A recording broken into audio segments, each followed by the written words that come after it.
of the technicals. I'm sorry.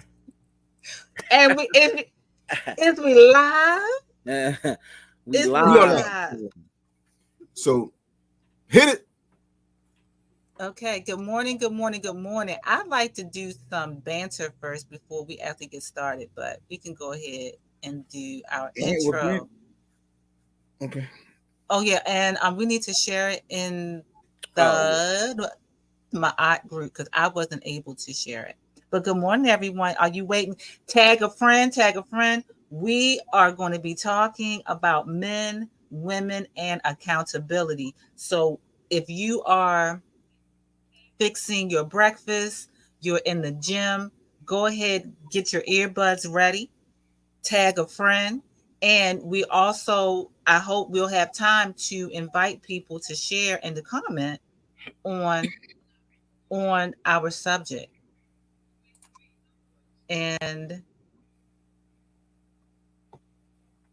yeah, let's go. Let's go. Let's go.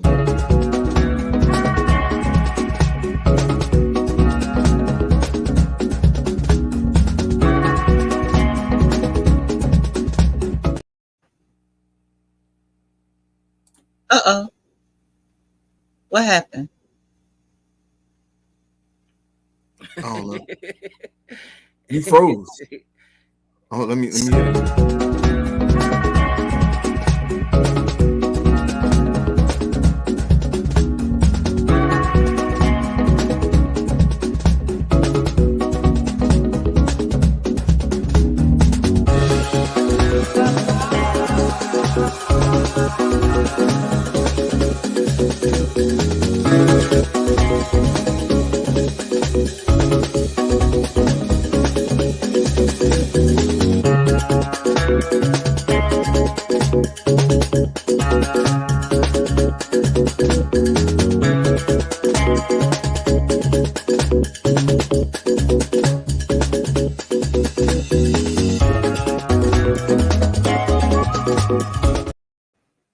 Wow.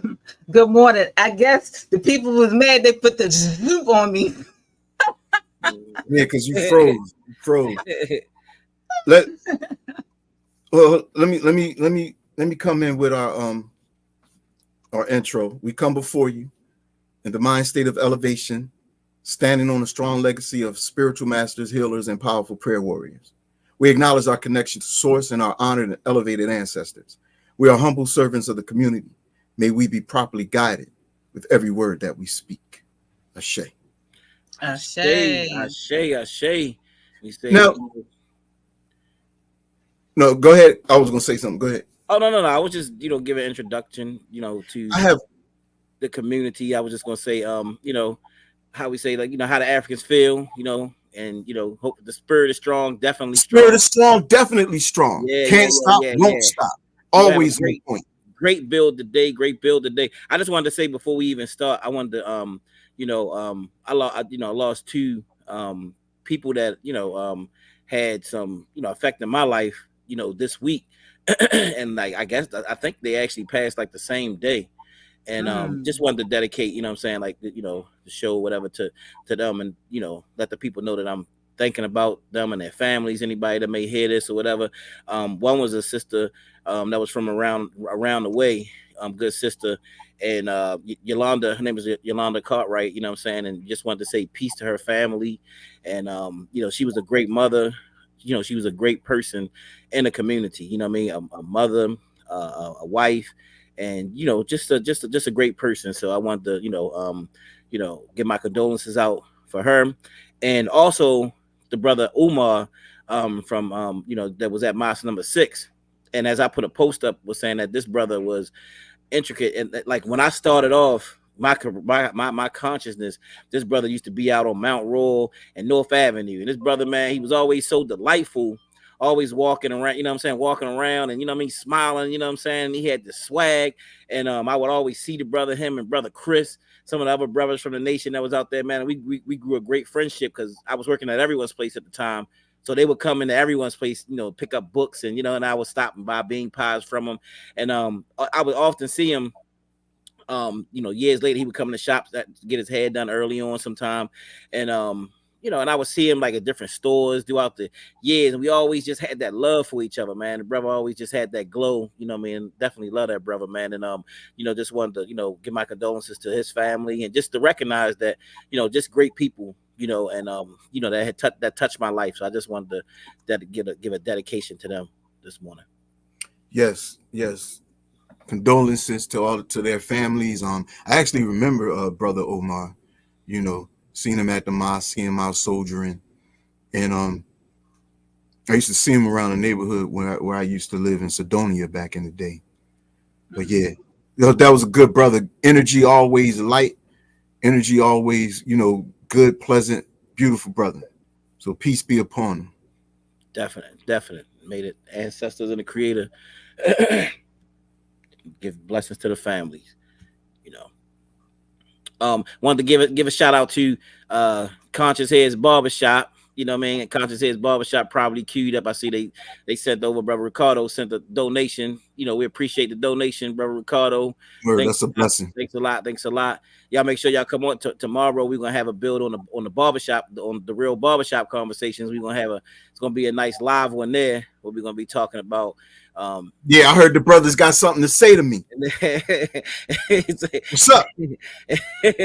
Yeah, we're gonna have a nice build. You know what I'm saying? It's going, tomorrow. So y'all make sure y'all tune in tomorrow night at 8:30 with the Real Barbershop Conversation, where we got brothers from the barbershop, the barbers there, and we how we get it in at Conscious Heads. So we're gonna talk about some topics. It's gonna be on and popping. Good morning, everybody. Good morning. Good morning. Hey, I have a little sidebar question or concern. Okay. All right, you know how it's traditional when we are going to speak as people of African descent, that we ask elders, for permission to continue. You know what? I've never seen an elder say no, you can't continue. Right? Now, the reason I'm asking this, right, because I attended the manhood rights graduation, and brother David Miller, we know that's a good brother of ours. Yeah. He said, elders can have permission to continue. And of course they gave him permission, and he said that in a tradition, if elders said no, you can't continue, he said we would pack everything up and leave. Right. Now that was a big event. Wow. Right. So are we being literal? Say we hold an event. Are we being literal, or is it a thing of like, when you divining and you asking, has everything been dealt with? You keep divining until it says, yeah, now everything is dealt with. You can continue. So maybe would we ask an elder, okay, why don't you give us permission to something else need to be dealt with? What if that elder never gives us permission? Are we literally going to pack up and roll and not do what we came there to do? Yeah, I mean, that's true. We've been doing events for 29 years this year, and every time we say elders may have permission to speak, you're right. Nobody has ever said no. No one has ever said no before. And see, that's why, I kind of deviated from tradition, but when I said we are humble service of the community, may we be properly guided with every word that we speak, because we're going to speak. We're going to speak. You know what I'm saying? Mm-hmm. So may we be properly guided. But if we really ask elders, can we have permission to continue or permission to speak, and they say no, we got to follow suit with the process. Are we saying it for no reason if it's not serious? Jabari. But yeah. Okay. So, but so I mean, I don't know what you think. Can should we be like? Is our community that tight where an elder stands up and says, "No, I don't give y'all permission to speak"? Are we going to respect that elder to the point that if the event has to stop, we're going to stop it? Are we going to do that? I would hope not. I don't want to ask elders for permission to speak if we're not going to do that. That's a great question, because I would think that if an elder does say, hey, you do not, then they would also follow up with reason. And then we as a collective would decide if that is valid, because just because someone is an elder does not necessarily mean that they are knowledgeable. So we would still engage him or her in a respectful way. Right, That's how I feel about it. right. I think that is a question that's worthy of a discussion. Maybe not now, but I Right. think that question is worthy of a future discussion. For how literal are we expected to be? Mm-hmm. When it comes to that, because in my mind, if I ask elders permission to speak and they say no, and I keep speaking, then I'm silly for asking. Right. But if Yeah. I'm going to adhere to that, then I need to adhere to it. You know, so I think that's an interesting. Anyway, that was on my mind. I just wanted to bring that up. That really has nothing to do with our topic today. No, that's no, that no, it kind of ties in because of some of the different things that people were sharing about our sister Amanda, about, a certain type of circumstance where she dealt with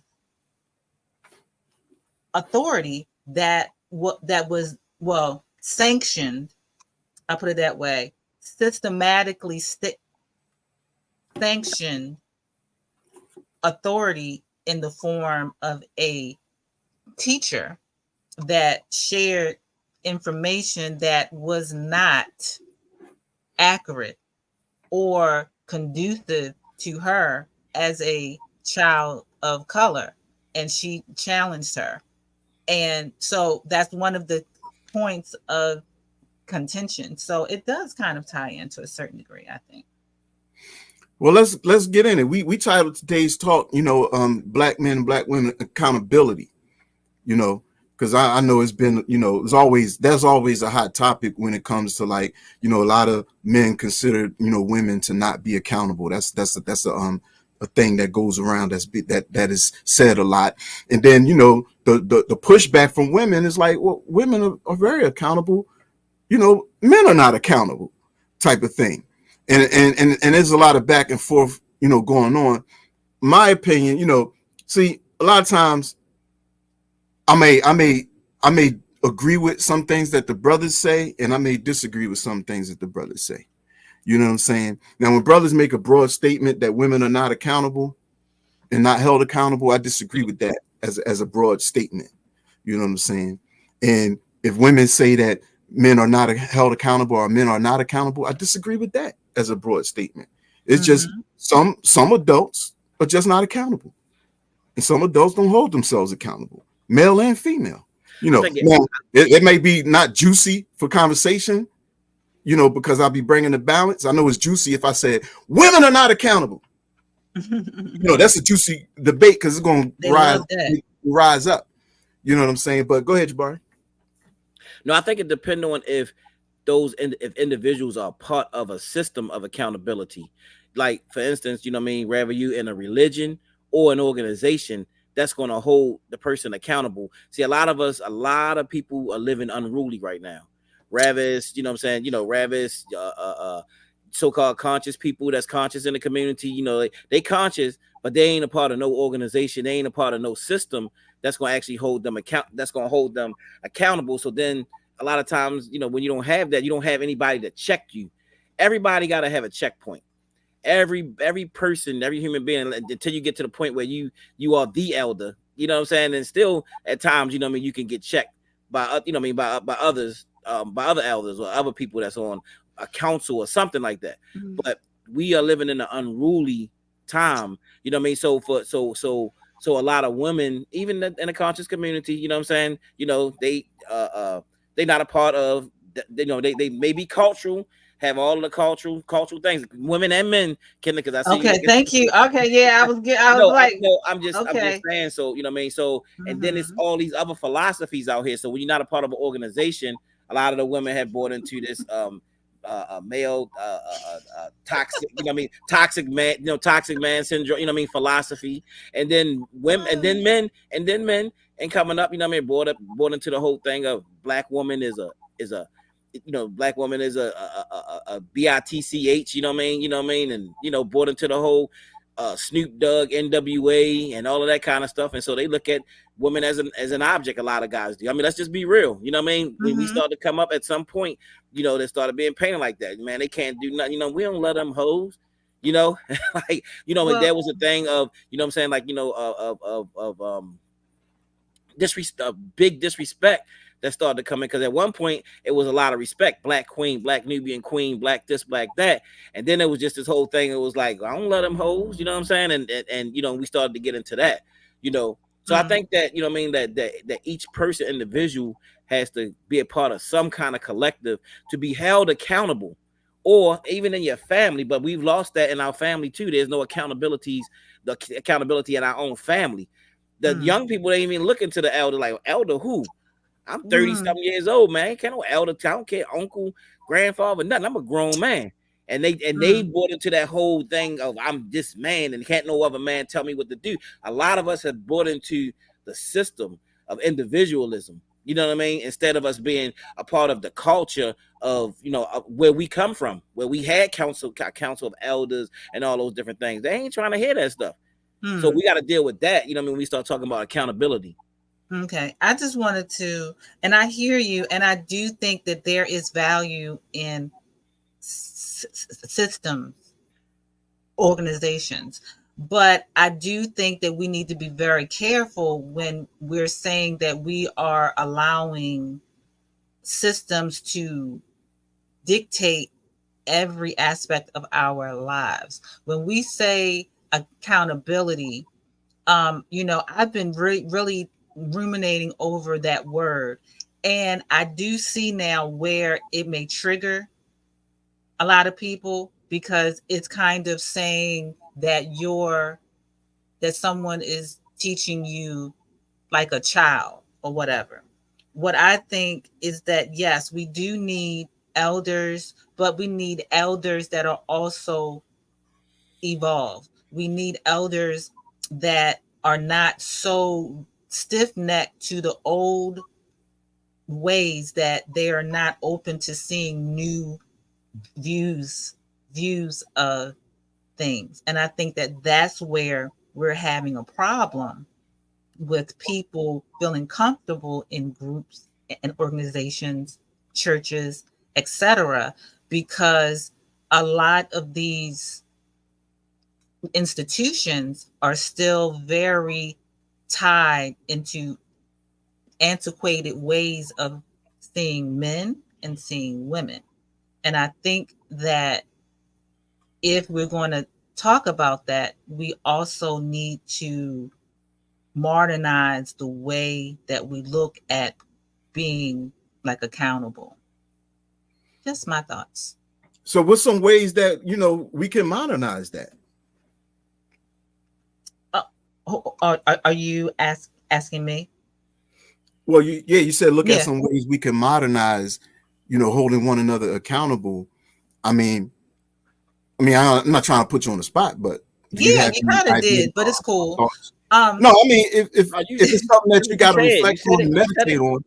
Yeah, I mean, I do have to meditate on it, but I just think in terms of, and I don't want to get into a debate about this right now today, but the whole idea of submission and a woman submitting to a man, and some of the antiquated thoughts of men having as being the leader de facto, and the woman not being able to co-partner or to co-lead or support or to show up in these partnerships and in these organizations as herself, which is what I think we're kind of lacking. The idea that women can have a more vocal and vibrant role other than being a supporter of the men. Right. I think that's a part of, but that's not the whole of it. And I'm not saying that every church organization does that, but we still see primarily the leaders in many of these spaces are men, and the people that are serving and working hard to keep it going are usually women. Not in every case, but I think that's a beginning of the equity question that we need to really look at as we move into these modern times. I really think it's whatever works. You know what I mean? You know, and that's the thing we talk about, a system of discipline, like say Islam, you know, and where women may say, you know what I'm saying, like I'm submissive to my husband or whatever. If that works for her, if that's something that works for their family, then you know what I mean, then let it be. You know what I'm saying? I just think that, like I said again, it's an unruly community, you know what I'm saying? Because a lot of times you got people coming together and they don't really have a clear definition of the roles and what's supposed to happen, even if it's going to be equal. How does that work? You know what I'm saying? You know what I mean? How do you direct the man, the male and the feminine energy? How do you run your household at that point? You know what I'm saying? When times when a man's supposed to be being a man, you know what I'm saying? He feel like you overstepping your boundaries at that point. How do we clearly define? You know what I'm saying? Like, oh, hold up, I got this. I'm the man of the house at this time. You know what I'm saying? So it's like clearly defined. And so a lot of times when we don't have a religion or an organization, you know, that's what you get. You know what I'm saying? People don't understand what the roles is and how to work. You know what I mean? I think our grandfathers and our uncles, and a lot of people have a problem with them. I love our grandfather, my uncle. They you know, they had some different things, but they had some principles. They had some principles that, you know what I mean, that they raised up the house. I mean, yeah, did they make mistakes? Every generation make mistakes. And we're all here to try to correct on some of those things. But we've totally went away, a lot of us, from family and from those principles of what those elders used to do. And I mean, they had some great principles for raising up men. You know, come on, man, hold your head up straight. You know what I mean? Get some pep in your step when you walk. You know, fix your wrist. You know, I mean, and a lot of people have a problem with a lot of stuff, but you know what I mean? I know a lot of that stuff straightened me and a whole lot of other people out. I can, you know what I mean? You know what I mean? You're a man. You're a man, you know what I'm saying? And that pride that you're supposed to protect. You know what I mean? And so I'm not saying that they didn't make mistakes, but it was a lot of family. It was a lot of family dynamic that was there that I miss. Because I remember, like we talked about this before. I remember going to those different events with my family and my uncles. Man, they came in that sharp. You know what I mean? They believe in wearing them suits, and they came in that sharp because that's what a man's supposed to do. You know, it was a standard. It was a standard that was set. And even for the women, there was a way that they handled themselves. I had a grandmother. My grandma owned this. My mother's mother. She was a tough lady. Almost like, you know, she would get on me. And I tell the story before, she would make me go out and fight at times. Like if somebody was messing with, you better get out there and fight. Don't you let nobody talk to you like that. You go out there and you better get out there and fight. She would make me go out there and fight and do certain things. But I'm just saying that, you know, there was a lot of family structure there that we got to dig back into. Do we need to clear some things up? Yeah, but the family structure is broken apart right now. You know, no, we got to acknowledge rules. We need rules and regulations. Real quick, you know, School of Urban Philosophy says, is it really a matter of modernization or a matter of social, psychological, cultural, and spiritual growth, development, and expansion? That part. 100%. That part. Exactly. 100%. That part. Exactly. So because like we can't go backwards. We could take some things from back in the day and apply them to now. If they still work, you know, certain things are just, you know, transgenerational, you know, but we have to apply lessons that we've learned from the past into now. And that helps us to expand into, you know, carrying out, you know, the family structure in a way that's relevant and that is in alignment with where we want to go. You know, and so some things we don't want to just hold on to just because they did it in the past. Does it work now? You know, and so we we just have to decide, I guess, in a situational basis, what actually works and what actually doesn't. You know, because yeah, we talk about African culture, but we can't live the way, you know, our ancestors lived 1,000 years ago. No. If we African people, and culture is a technology of people collectively organize themselves to work together for, you know, a common mission that we agree upon. So culture is the vehicle. And so we always, as long as we got our sound, holistic mind, spiritually based mind, whatever way of life we create, it's going to be African. That's what we need to understand. So we can create culture right now. And if we deal with it from the now perspective, understand and dealing with eternal principles, we always going to create African culture. But it's not about recreating that from the past. It is about innovating, you know, things now, but also utilizing certain things in the past that worked. Right. I agree. But it's a remix, you know what I'm saying? Like, you know, you look back, people get samples from the past and they remix it, you know, and they remake the beat, you know what I mean? I just think that what I'm saying is that we totally went away from it. And I think that is something that's been strategically done, you know, when they did come in to break up the families and get the man out the house, you know what I mean? That separation of the masculine and the female energy, you know what I mean? That, you know, was a big part of where we are right now, you know. And I think it's just been, I mean, to be honest, I mean, it's just like most of our houses are just like estrogen overload, you know what I'm saying? You know what I mean? On all ends. And I'm saying that, you know what I mean, because the man and the woman are not together and he is separated from that house. So, you know what I mean? So most of the thing that most that they get is a lot of estrogen, you know what I'm saying? So men, when they hyper, they go out and shoot each other, you know what I'm saying? Different things because their emotions are like all over the place. Without that man, that energy being there, a lot of times it's just disastrous. Not just for the man, for the young man, but for the woman also, because that man is dead too. You know what I'm saying? To help her to be able to guide her and her attitude and those different things also in life. And so we got they know, they study us. You know, Brother Simbi, I know you was saying the Tyrone Powers back in the day when we did the who was the FBI agent, was that they specifically study black people. They specifically study you to know what your strengths and your weaknesses are. And they know that our strength was in our family.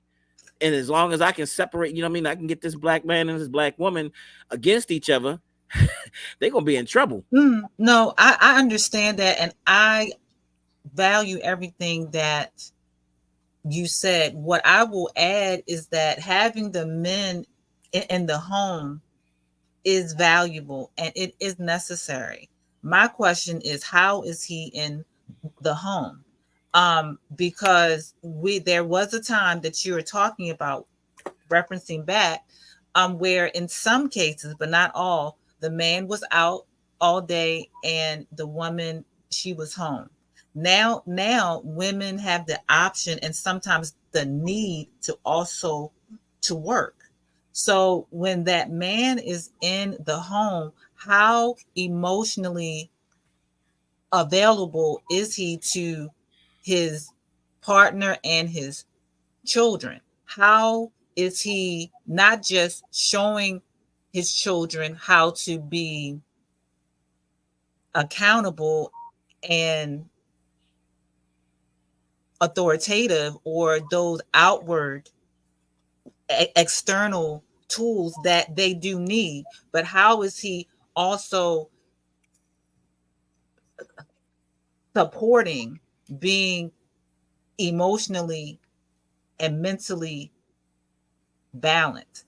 How do men consider the way that they show up in that way as an important factor to the home? Can I ask a question for clarity? Yeah, yes, go ahead. Could you define the way you understand what emotional availability is? Because sometimes when women say that, I think that's like nebulous to men. Like, what do you mean being emotionally available? Okay, so what I mean is that is is understanding that the woman and this man, you both are dealing with social, emotional, cultural challenges, and creating space to listen to her, support her, and to edify her, and also most importantly creating that room for her to do the same. Emotional um availability means being vulnerable with each each other. That means when you're mad about something, having the grace and the power to say, I'm mad at what you said, but I'm really hurt because it triggers an old pain or a certain ill. You know, it's that emotional availability that I think men are not necessarily trained in, and women are not trained to know how to do that effectively for men. And I think that's where we are in this age, is that we have recognized that men and women, we all have trauma that is culturally based, that is socially engineered. I think we all agree, right? Mhm. So rather than going with my pain is more than yours, you've been hurt, I've been hurt. Where are we able to start again, like I said, being vulnerable and having real conversations from a heart space rather than like a mind space or a control space? Because my theory is that the whole argument with submission or a woman knowing her place is really about the woman being comfortable in her flow, because the man is also comfortable in his existence, in his flow. I hope that answers what I'm saying. Or was it too Yeah, much? well, I asked that question, just to benefit anyone else who wasn't clear on what you were saying, so hopefully it was of, some benefit. Yeah, Um, holding space. That's what she said. Yes, holding space. Yes. right, right.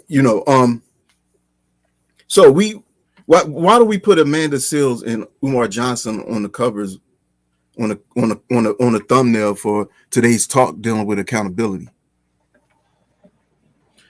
Uh, well, Go ahead. I let Sister Kenda lead. I mean, did you want to start with Amanda? Well, I think we should first start off as to why we paired them, why they were chosen. Okay. So, do you want to do it or No, I think you had a great explanation about it. okay? So, one of the things that I wanted to be clear of, because I did a post about Amanda, and I have been catching it. I have been You've been catching catching it. it. They've been knowing you, sis. Not everyone. I've had a healthy balance of women that I think most women, What they black say? women What are they saying? especially, okay, I'm about to share. I think most women empathize with her because we have, quote unquote, been like Amanda, having the weird existence of being too much and not enough at the same time, and being feel that we don't fit anywhere, and being seen as grandiose, and us feeling that because of certain factors outside of ourselves that everyone else is the issue or the problem, not being able to see that, wow, I'm committed, that I'm not a villain. I'm also very clear that I'm not a victim either, and that if I look at another person's truth or whatever, that they would, like we would understand that everyone has their own thing and accountability. Everyone's talking about accountability because she did not, from my viewpoint, clarify a lot of things. I think a lot of things were taken out of context, and she felt comfortable with things being out of context.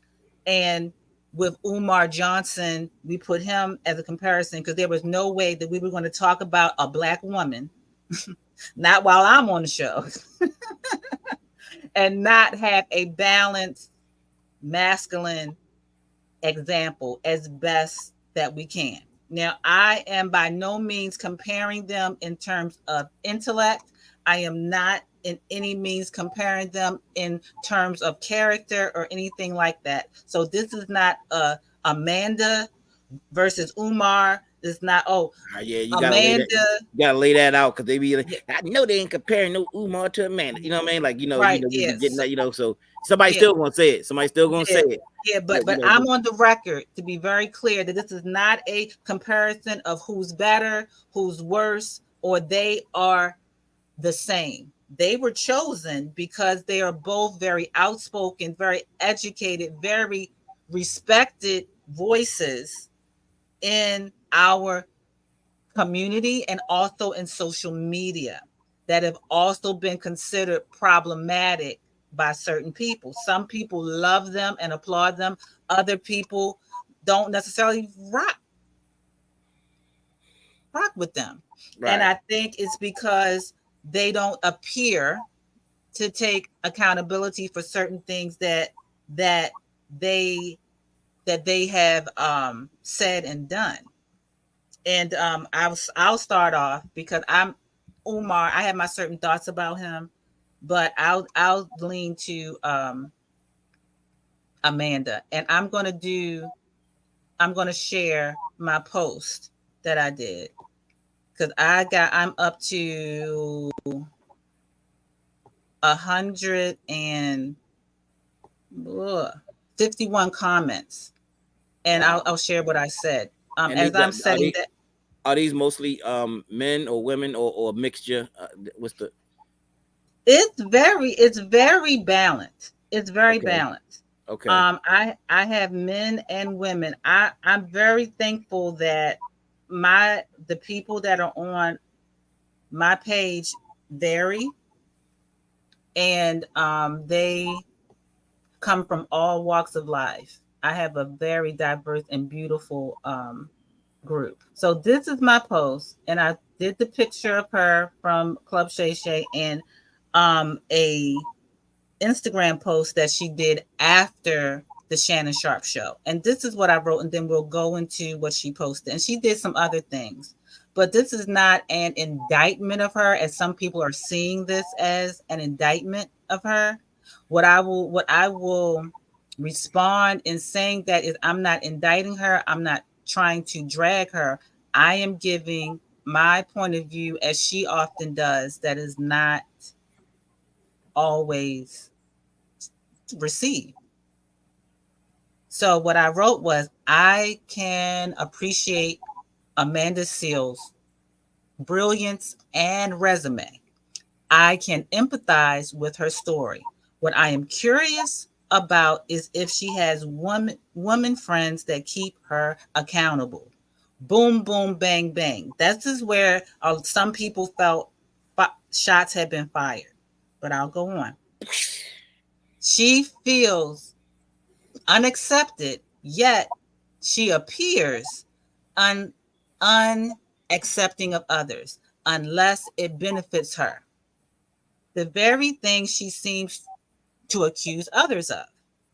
She's not a villain in every scenario. I'm going to say this again. She's not a villain in every scenario, while also not a victim. Both can be true.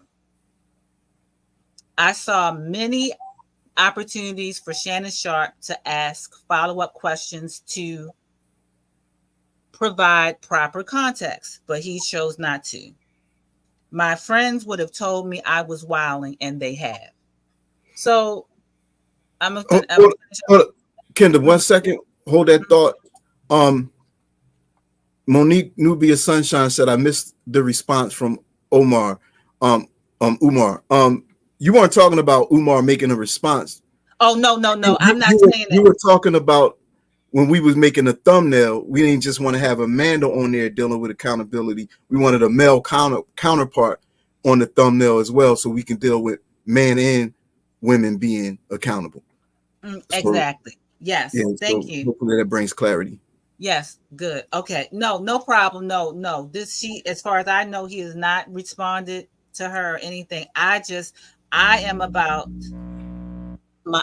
the balance. So we're not going to be dragging men. We're not going to be dragging women without a fair assessment. At least not while I'm sitting on the panel. So again, thank you. Don't be laughing at me. I'm just saying, I know y'all gonna have y'all think we should have fun. more women on it. Stuff. No, we should, and we will. Hey, look, maybe if there's a woman in the audience that wants to come on live and have this discussion with us, that way we can have more masculine and feminine balance today. Yes. Monique, are you available? LaShawn, are you available? I see you around. If either of you ladies are available, or anyone else that wants to comment that is feminine, so we can be balanced, please join. A woman. A woman. A woman. We have to keep on the link, so let us know. Yes, just comment in the chat, and I'll send you the link. Okay, so go ahead. I'm sorry. So what triggered me to really say this is what she posted the day after on her Instagram. She says, Shannon, but have you been clinically diagnosed? Me, yes. This is a clinical diagnosis for autism. He then hung his head and exhaled in frustration because I did not answer his question. This is called deflection. Why? Because I was not going to be pressured by this man who was interrogating me with absolutely zero love for me into proving something to him that by his line of questionings, he had already committed to undermining. I understand my response may be confusing to some, but I am clarifying it as I did in my live, and that is enough. So in saying this, I agree that she has the right to answer whatever question she wants to answer, to not answer. I feel, and this is again my opinion, him asking her to clarify this, I think that she probably does feel that he was calling Cat. He might have been calling Cat. So I'm not going to tell her that she was incorrect in what she felt from him by that questioning. But what I will say is that the way that she answered it gave an impression of something that she revealed was different, because she did not want to deal with being questioned. I can understand that. What I would have appreciated, and this is just me, and again, this is my opinion, is that if she felt led, which apparently she did not, to share, well, it is a clinical diagnosis because I took the assessments and I chose based upon the result that I felt that this is what I am dealing with, and I stand 10 toes down on that. But if she didn't feel like answering it in that way, in that manner, that's her choice. She's completely sovereign. She doesn't have to prove anything. But don't be mad if people question you. Does that make sense? Yeah, I mean, I understand, because we, just dealing with, just the whole science of health and well-being anyway, we rely on, doctors' opinions a lot. And maybe she knows herself best and she can rely on her own opinion by doing her own assessment. I respect that, but I know people have a tendency to just assume things based on what someone says. We like fill in the blanks. Oh, okay, so you got a diagnosis by a doctor who administered tests to you.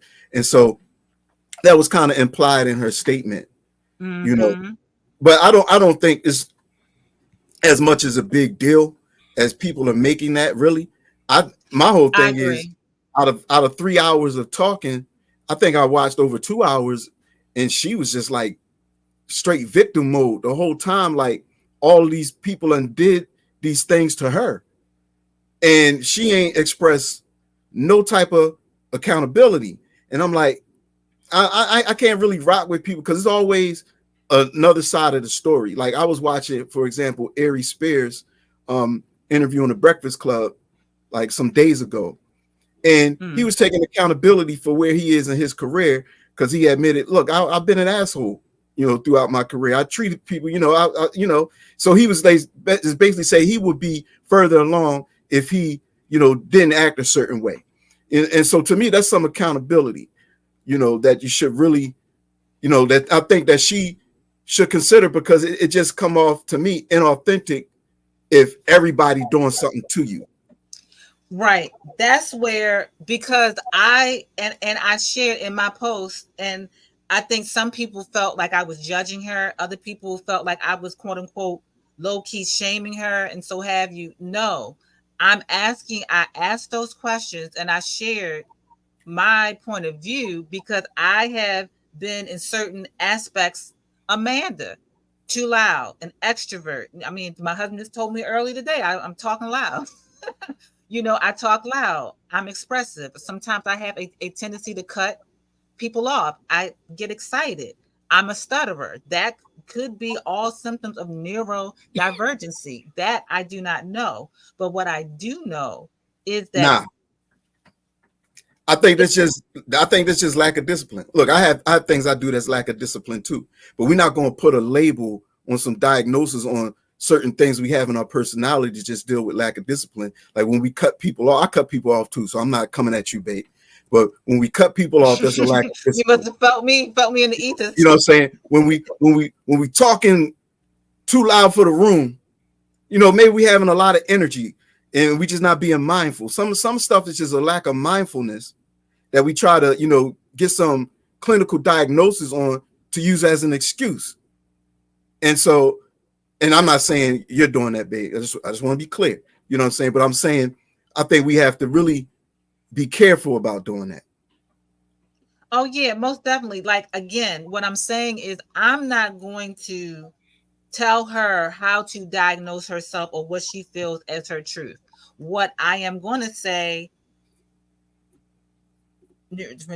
don't have people cut people off. I'm waiting for Monique to join because I would like another feminine voice. But because again, like I started, I have been a part of the too much, not enough weird space. And so when I had friends that were able to deal with me and share, like, Kenda, you need to balance yourself. You don't have to try that hard to save everyone or be the smartest person or whatever. You already are the smartest person. It's I want to know what different. some of these women are saying. Like, I mean, what, Okay, what I mean? you want to go? Okay. I mean, I want to know, right. what I mean? Like specifically, why they messing with Sister Kenda like this? I did. Monique, I did. Check your Facebook inbox. That's where I sent it. Oh, wait a minute. You can put the link in the chat too, just in case. Okay.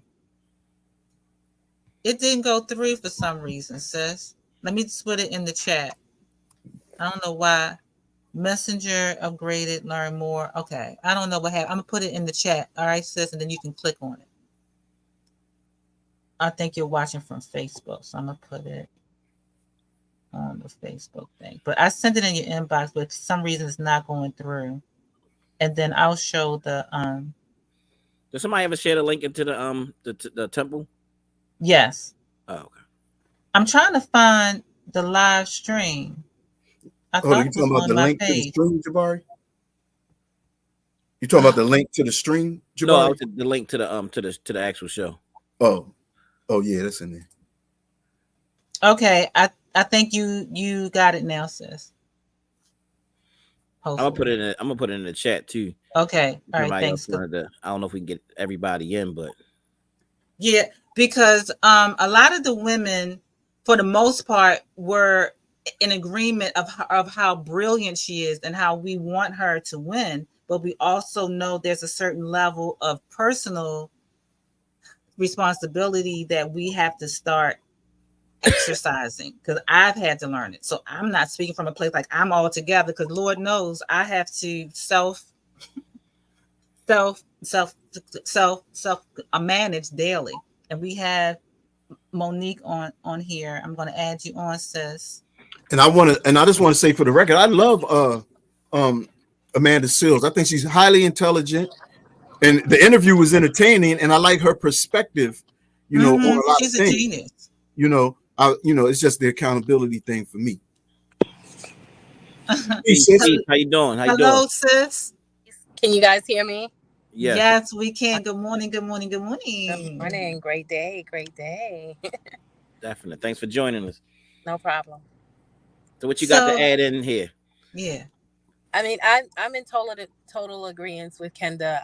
I do find her highly intelligent, but I do think that she self sabotages in a lot of ways with that intelligence. She uses it as a barometer to connect to people.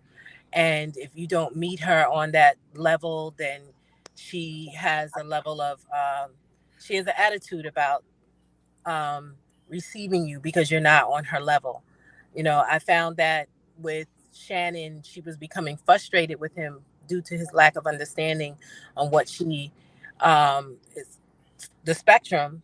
I don't think he was the right platform for her to kind of bring that out, because he doesn't really have the scope to understand. And I think most men don't really understand. And I'm not going to say that they don't, all men don't, but I think most men don't understand the levels of autism the way a mother who has a child does.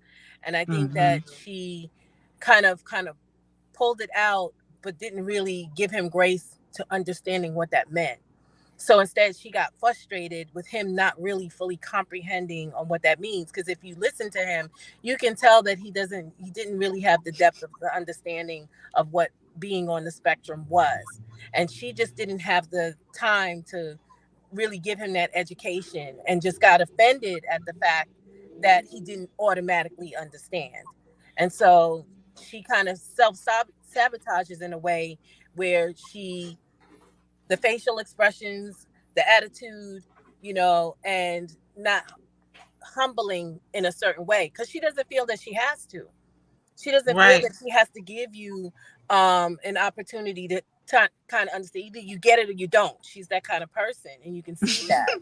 Yes. And Yes. it's like, sis, you got to back up a little bit. Let's grow up a little bit and give people some grace and help them understand you, because you're going to keep self-sabotaging because you can't read the room and you can't really understand that people aren't getting it. She wants them to get it, but if they don't get it in the span that she wants them to get it, then she's done and she has nothing else to say. And you saw that in the moments where she just sat there. Right. Yeah. And the whole thing is like what I asked the question, and this is where, because I've been in spaces, wink wink, with people with humongous energy, right? We have big energy. I have big energy. You have big energy. I've never been in your physical type of presence, but I know you are a formidable feminine force, right? Thank you. So, Likewise. peace. So, when these energies converge, how do we engage each other? Now, I know we want to talk about male and female, but I feel her biggest pain is Black women embracing her. I feel that's her more overarching pain personally.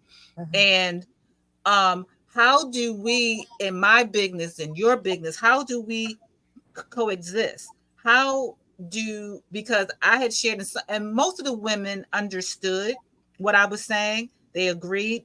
Some folks did not agree. They pushed back a lot and felt that I was being like a mean girl or shaming her or being funny or whatever.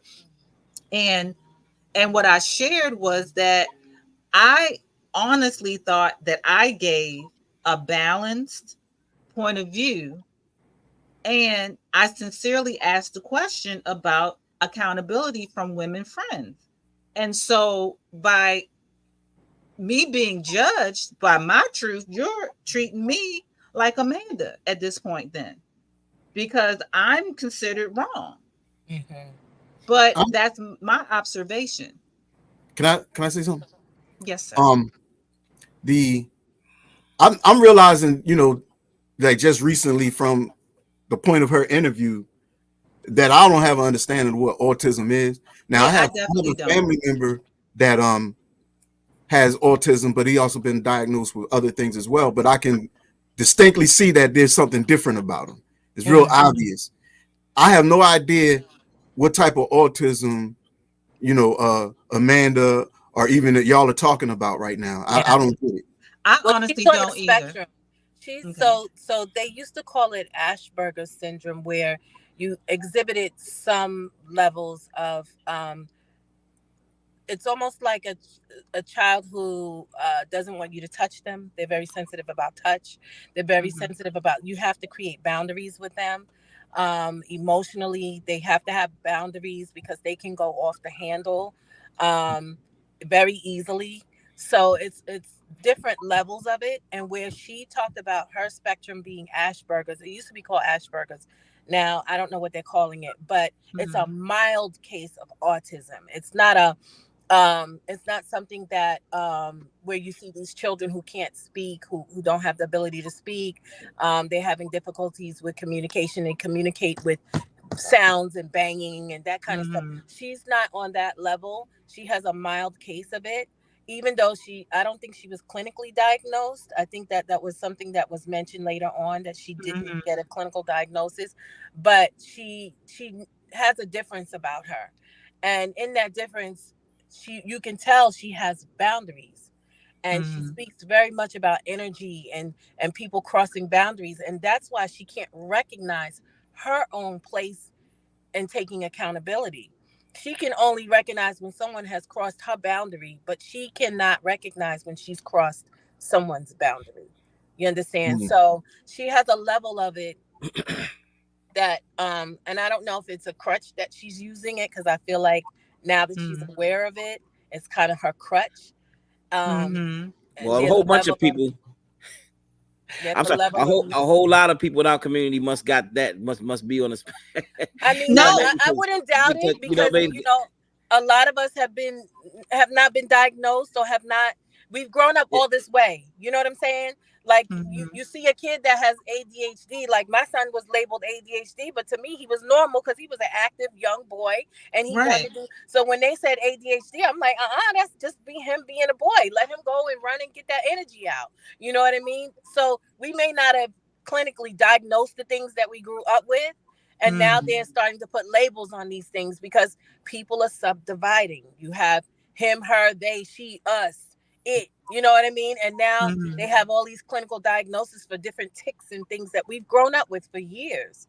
You know, so habitual line steppers. Yeah, I mean, you know what I mean. So that's on the spectrum, because I know, like I said, I know a lot of people that's gonna have to be on the spectrum then, of autism. But like you said, I mean, it still can be used as an excuse, you know what I'm saying, for different things, because there has to be an accountability system. Somebody, you know what I mean, if they know that that's what it is, somebody got to control. Somebody has to be able to control. Hey, look, don't you say this about this? Don't you do this? That's what I'm saying. It's still accountability by a system that has to be created. You know what I mean? And you can't let people like, if that's the case, I'm just saying, if that's the case, you just can't let people like that just run wild.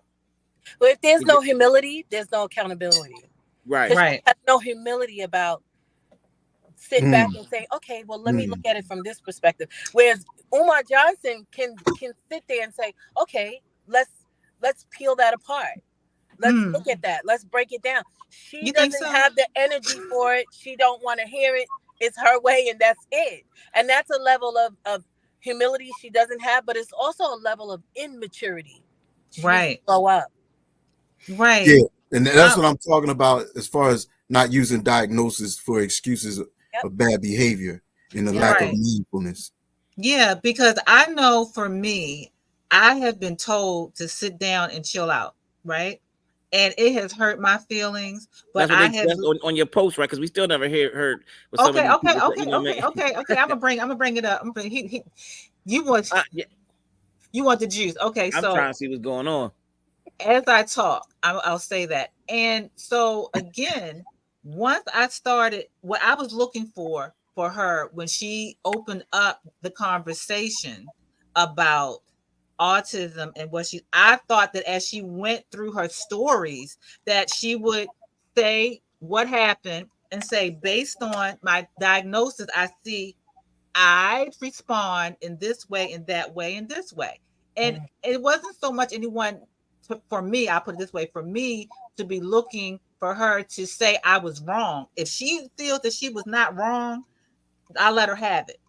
But to at least begin the steps of saying maybe some actions I took were not the best. And perhaps it's because of this impulse challenge that I now know I have. That's what I was looking for. But people will say, she don't owe you nothing. And that's true too. But I mean, I have an opinion to share because I coach, I support people, I support myself, and I speak from experience. Because I've been that person that wasn't liked. And like, why doesn't anybody like me? Why is this happening? Why is that happening?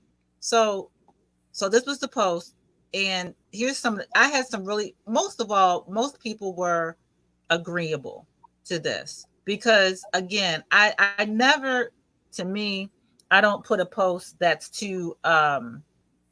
Oh, this is what Do Miss you want? Monique Do you said. want to?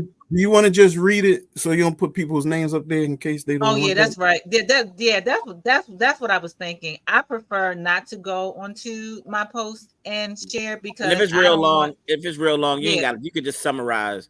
You know what I mean? I'm just trying to, you know what I mean, say what, no, see. people. If you guys want to add into the conversation, my name is Kenda Bell on Facebook. You can go to my page, and we had a very healthy discourse on it. It was not ignorant. People were passionate about their stance, but I'm very grateful that I have a following of thinkers. And one sister who I respect and honor, she talked about black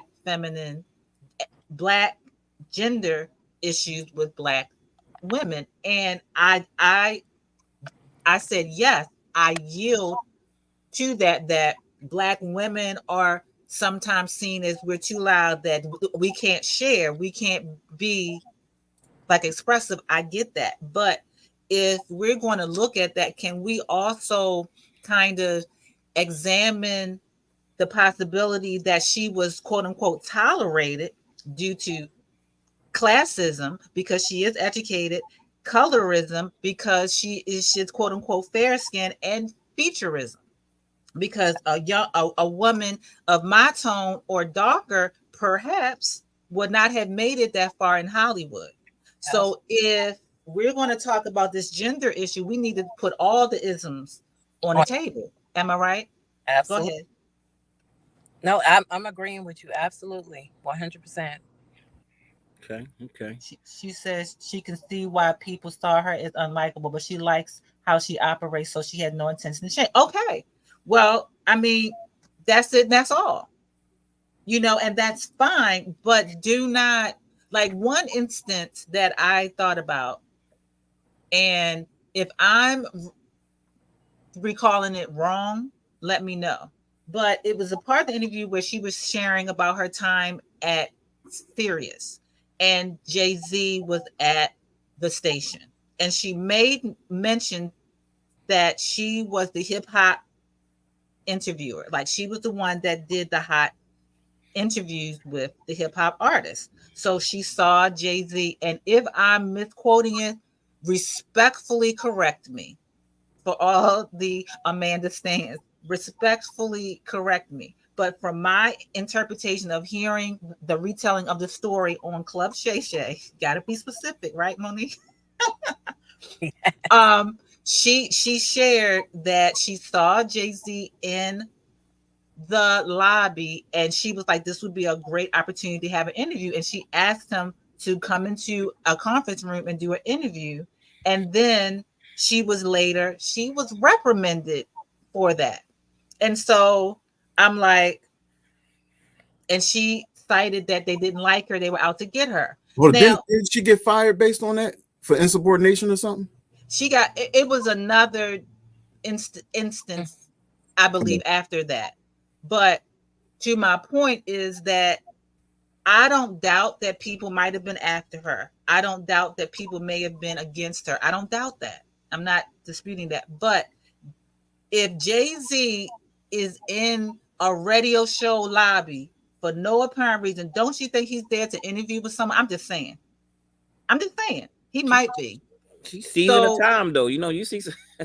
But did she inquire to say, hey, are you here to see Joe Smo? Okay, or ask her people to say, listen, Jay-Z's in there. Can I interview him? That's an easy fix. But in her mind, the best route, the truth was, I will do the best interview and I'm not going to miss out on this opportunity and I'm going to take it. Now, is there something wrong with that attitude? I mean, I'm just saying. That's the whole impulsiveness. Say it again. The impulsiveness kind of set her up. I mean, rather than thinking it through and saying, okay, because she automatically assumed that she was a hip hop person, right? And then she saw a hip hop artist. So she figured, okay, maybe this is my interview. But maybe it may have taken a few more moments to find out, oh, who are you here to see? Are you here to interview with me? Because I know I handle the hip hop stuff.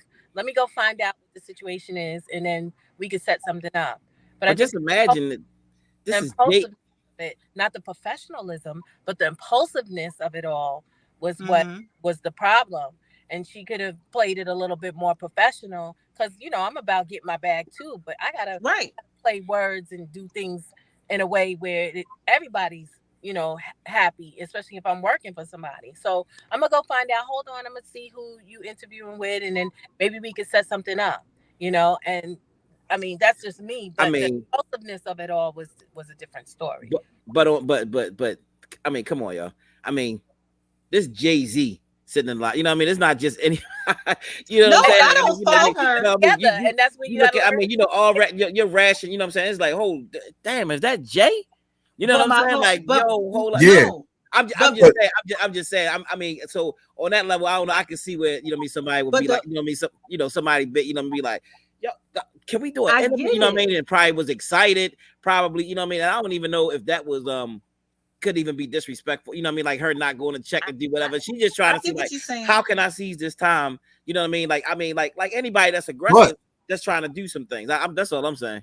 But you see how you said like she excited. That's Jay-Z. Yeah. So if she's not the reason that he's there, the person that brought him there is probably just excited. This is Jay-Z. And so make sure you ain't stepping on nobody's toes. All I'm saying is I ain't saying wrong or right. I'm saying do your due diligence. And then when your actions create a reaction, don't cry victim. Look at, okay, what could I have done different in the situation? Right.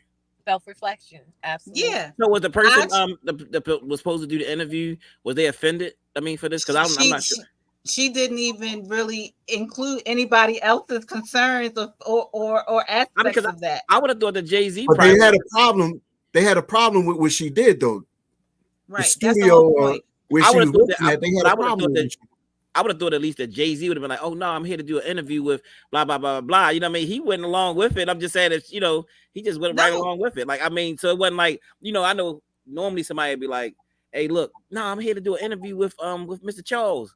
That's what I'm here for, to come out. And then, like I said, I don't know the instance of it, you know what I mean? But just what y'all was saying here, I'm just looking at that situation. No, I get it. My whole point is when she relayed the story, it was like they were mad at her for no reason.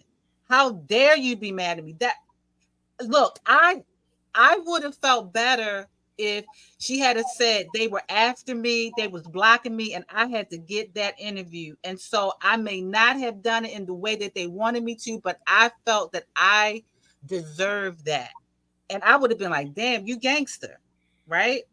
but she framed it as though I don't know why they were mad at me and why I did that.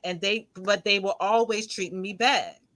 And that's where I'm saying with friends, accountability or support system or diamond shiners, whatever we want to call it, to tell you to be like, girl, yes, you should have had that interview, girl. You are the best, but you don't think you should have like checked in with some folks first? Did you really think he was there by himself? That's what I'm saying. That's all I'm saying. Right. Let me say this real quick. Big up to Baba Mo Tep. You know what I'm saying? I know who has some comments. Big up to Sister Annette, and big up to Dr. Asar Winkler, who's in the building. But damn it, Asar, you gonna have to come in the building because you be having these big dissertations that you writing. I'm gonna give you the link. You know what I mean? Come in the building. You know what I mean? Plus you got the big words too, man. You know what I'm saying? You had to come. You got to come in. He said something on my post. He made me pull out my dictionary. He gave me a new word. Yeah, you got your word vocabulary, brother. You know what I mean?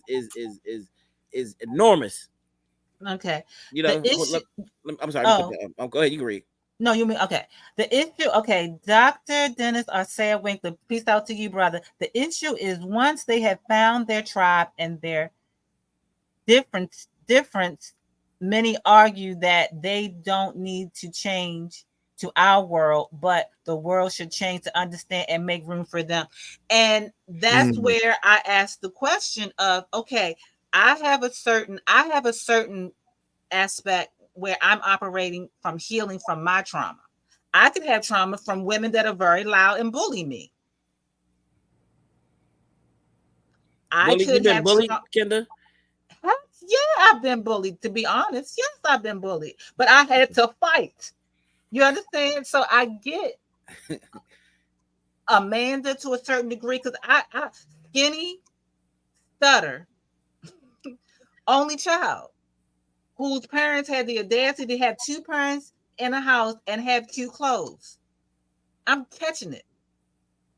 So let me ask you, Kenda, when did you get to the point in your life where those things no longer bothered you? Like, just because I'm looking at Amanda and I'm like, okay, you have all of these situations where you're misunderstood.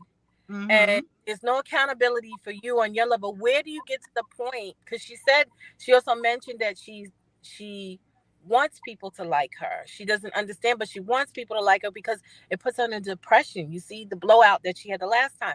So when do you get to the point of sitting with yourself and accepting the fact that these are the anomalies in every situation? How do you remedy that? When did you get to the point where you had to be like, okay, something's got to give. I got to fix this. Something's going on. Right. Cool. Excellent question. So I began probably at her age in my 40s. I was in a group called the Blue Butterflies,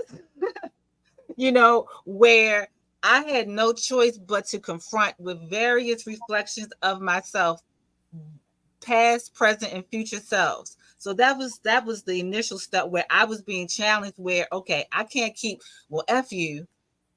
I can't do that. And these women are really kind of bad ASSs like I am. So I really would like to get along with them. How do we do that? But the real lesson came in when I was diagnosed with breast cancer in 2017. I had breast cancer. And, I eat healthy. Breast cancer don't run in my family. So what is this? It was me just not attending to myself with the stuttering, not being enough, being too much, not nobody liking me. We ain't going to talk about the relationships, the different hurt and pain that I had because of the men that I was choosing. Yes. Right. Yeah. So as I began to accept that I was not satisfied with my life. Now, maybe she's satisfied with her life. She says she's good. So if she's happy, but I suspect that she would really want sincere, true women that she felt that they liked her in spite of her mess. But she got to give that. That's what I don't see. but she might give it. Go ahead. I'm sorry. Yes, I'm sorry, I didn't mean to cut you off, but she's not good, and you can tell she's not good. She has all of these experiences, and she does not. There's a stubbornness about her that she does not want to. She feels like she's conforming to what people want, when in actuality you're helping yourself, and she doesn't see it that way because she's got to keep up this attitude of, well, I'm the victim. People should be empathizing with me, and I don't understand why they're not. And it's going to come to a head, and it has. I mean, she's mentioned a couple of times that she's been depressed, that she's, having breakdowns and things like this, and it's going to get to a point where it shows up as illness in the body if she doesn't address it, because that is a culmination of all of that built up, all that anger built up, all that frustration built up, and it's going to show up as something else, and she's going to have to deal with it. And that's, I work with, and I was that woman too. You know what I mean? My 20s, I was a hell raiser, and the things that came out my mouth was a problem. And when I look back on it, I'm like, damn, what was wrong with me? Why did I have this attitude? What was this behavior about? And now I know how to sit back and keep my mouth shut if I don't need to say anything, and check what's going on in here before it comes out of there, and I think that comes again with maturity, accountability. You face with some things where you have to question what is happening to me. A lot of self-reflection. She doesn't have that, and she needs a tribe of people that help her. She talks about enlightenment and universe, and she speaks that language, but she doesn't operate from that place when she folks, and she expects you to be on her level, and if you're not automatically there, then she has no time. Yes, that's that part. That was my main, like, wow, aha moment, is that she wants to be embraced, but she does not appear to embrace others unless they are completely falling in line with her. Yeah. So let's we got the good Dr. Asar, what I'm saying, that we have on board with us, who deals with this stuff all the time. Dr. Asar, explain to us about what this spectrum of this autism, on the spectrum of autism is. Peace. I think Sister Monique did a stellar job. Overall, the thing is, it doesn't present in one way, and I think that's very important to really understand. But I think it's also important to understand that she self-diagnosing as an adult, that comes with a lot of other complications, and that means that she's lived an entire life not knowing why she feels the way that she feels, and feels like an outsider, feels like people are attacking her. Why can't she get things right? Why can't she do this? Why can't you jump high enough? Why can't you just play with friends this way? Why can't you just communicate that way?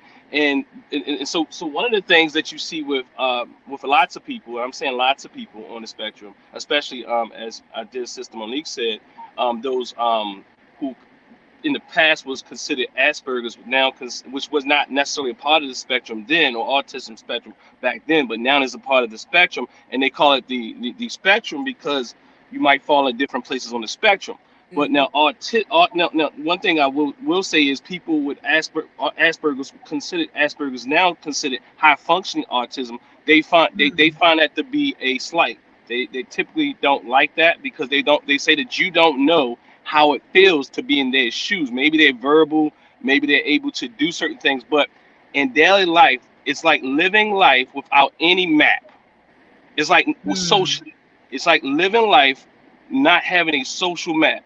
So many times you find that women are less diagnosed than even men, because women have the ability when they hang around girls, they learn emotional cues and things, where boys are kind of picked up, and men don't really do that emotional stuff in this country, at least. So it's easier to diagnose. In fact, you might look at men and say, "Whoa, wow, they might be on the spectrum," just because we haven't been conditioned to really pick up on emotional cues and things like that. But nonetheless, what I'm saying is, so living life like that it's kind of like, what came first? Is it the trauma, or I mean, is some of it trauma, meaning that living life as a child who everybody's telling you to do something differently, and just why can't you get it? Do you understand, and all this type of thing. So you develop a sensitivity, or was the sensitivity a part of this, the quote unquote the I don't want to say disorder, but the difference, right? So it's not like it's a lot of different views and a lot of different. I'm talking about in science, in the literature, and they even have something called the broader autism phenotype, where I think many of us have the traits. Like some of us do have traits, whether or not you want to diagnose it. And there is an argument that we should not diagnose this. This is just a difference. And I kind of lean towards that myself, that, you know, if we're saying that we diagnoses are nothing more than labels, then maybe we shouldn't diagnose it. But the reality is that many of us, the reality is, and I've been talking about it for years, the many of us have certain neurological differences, whether that came from trauma, whether that was you were born with them, or what have you, that have us missing each other, not understanding each other, and it causes all types of traumas in our relationships and our families and all types of things. I've been talking about this for years.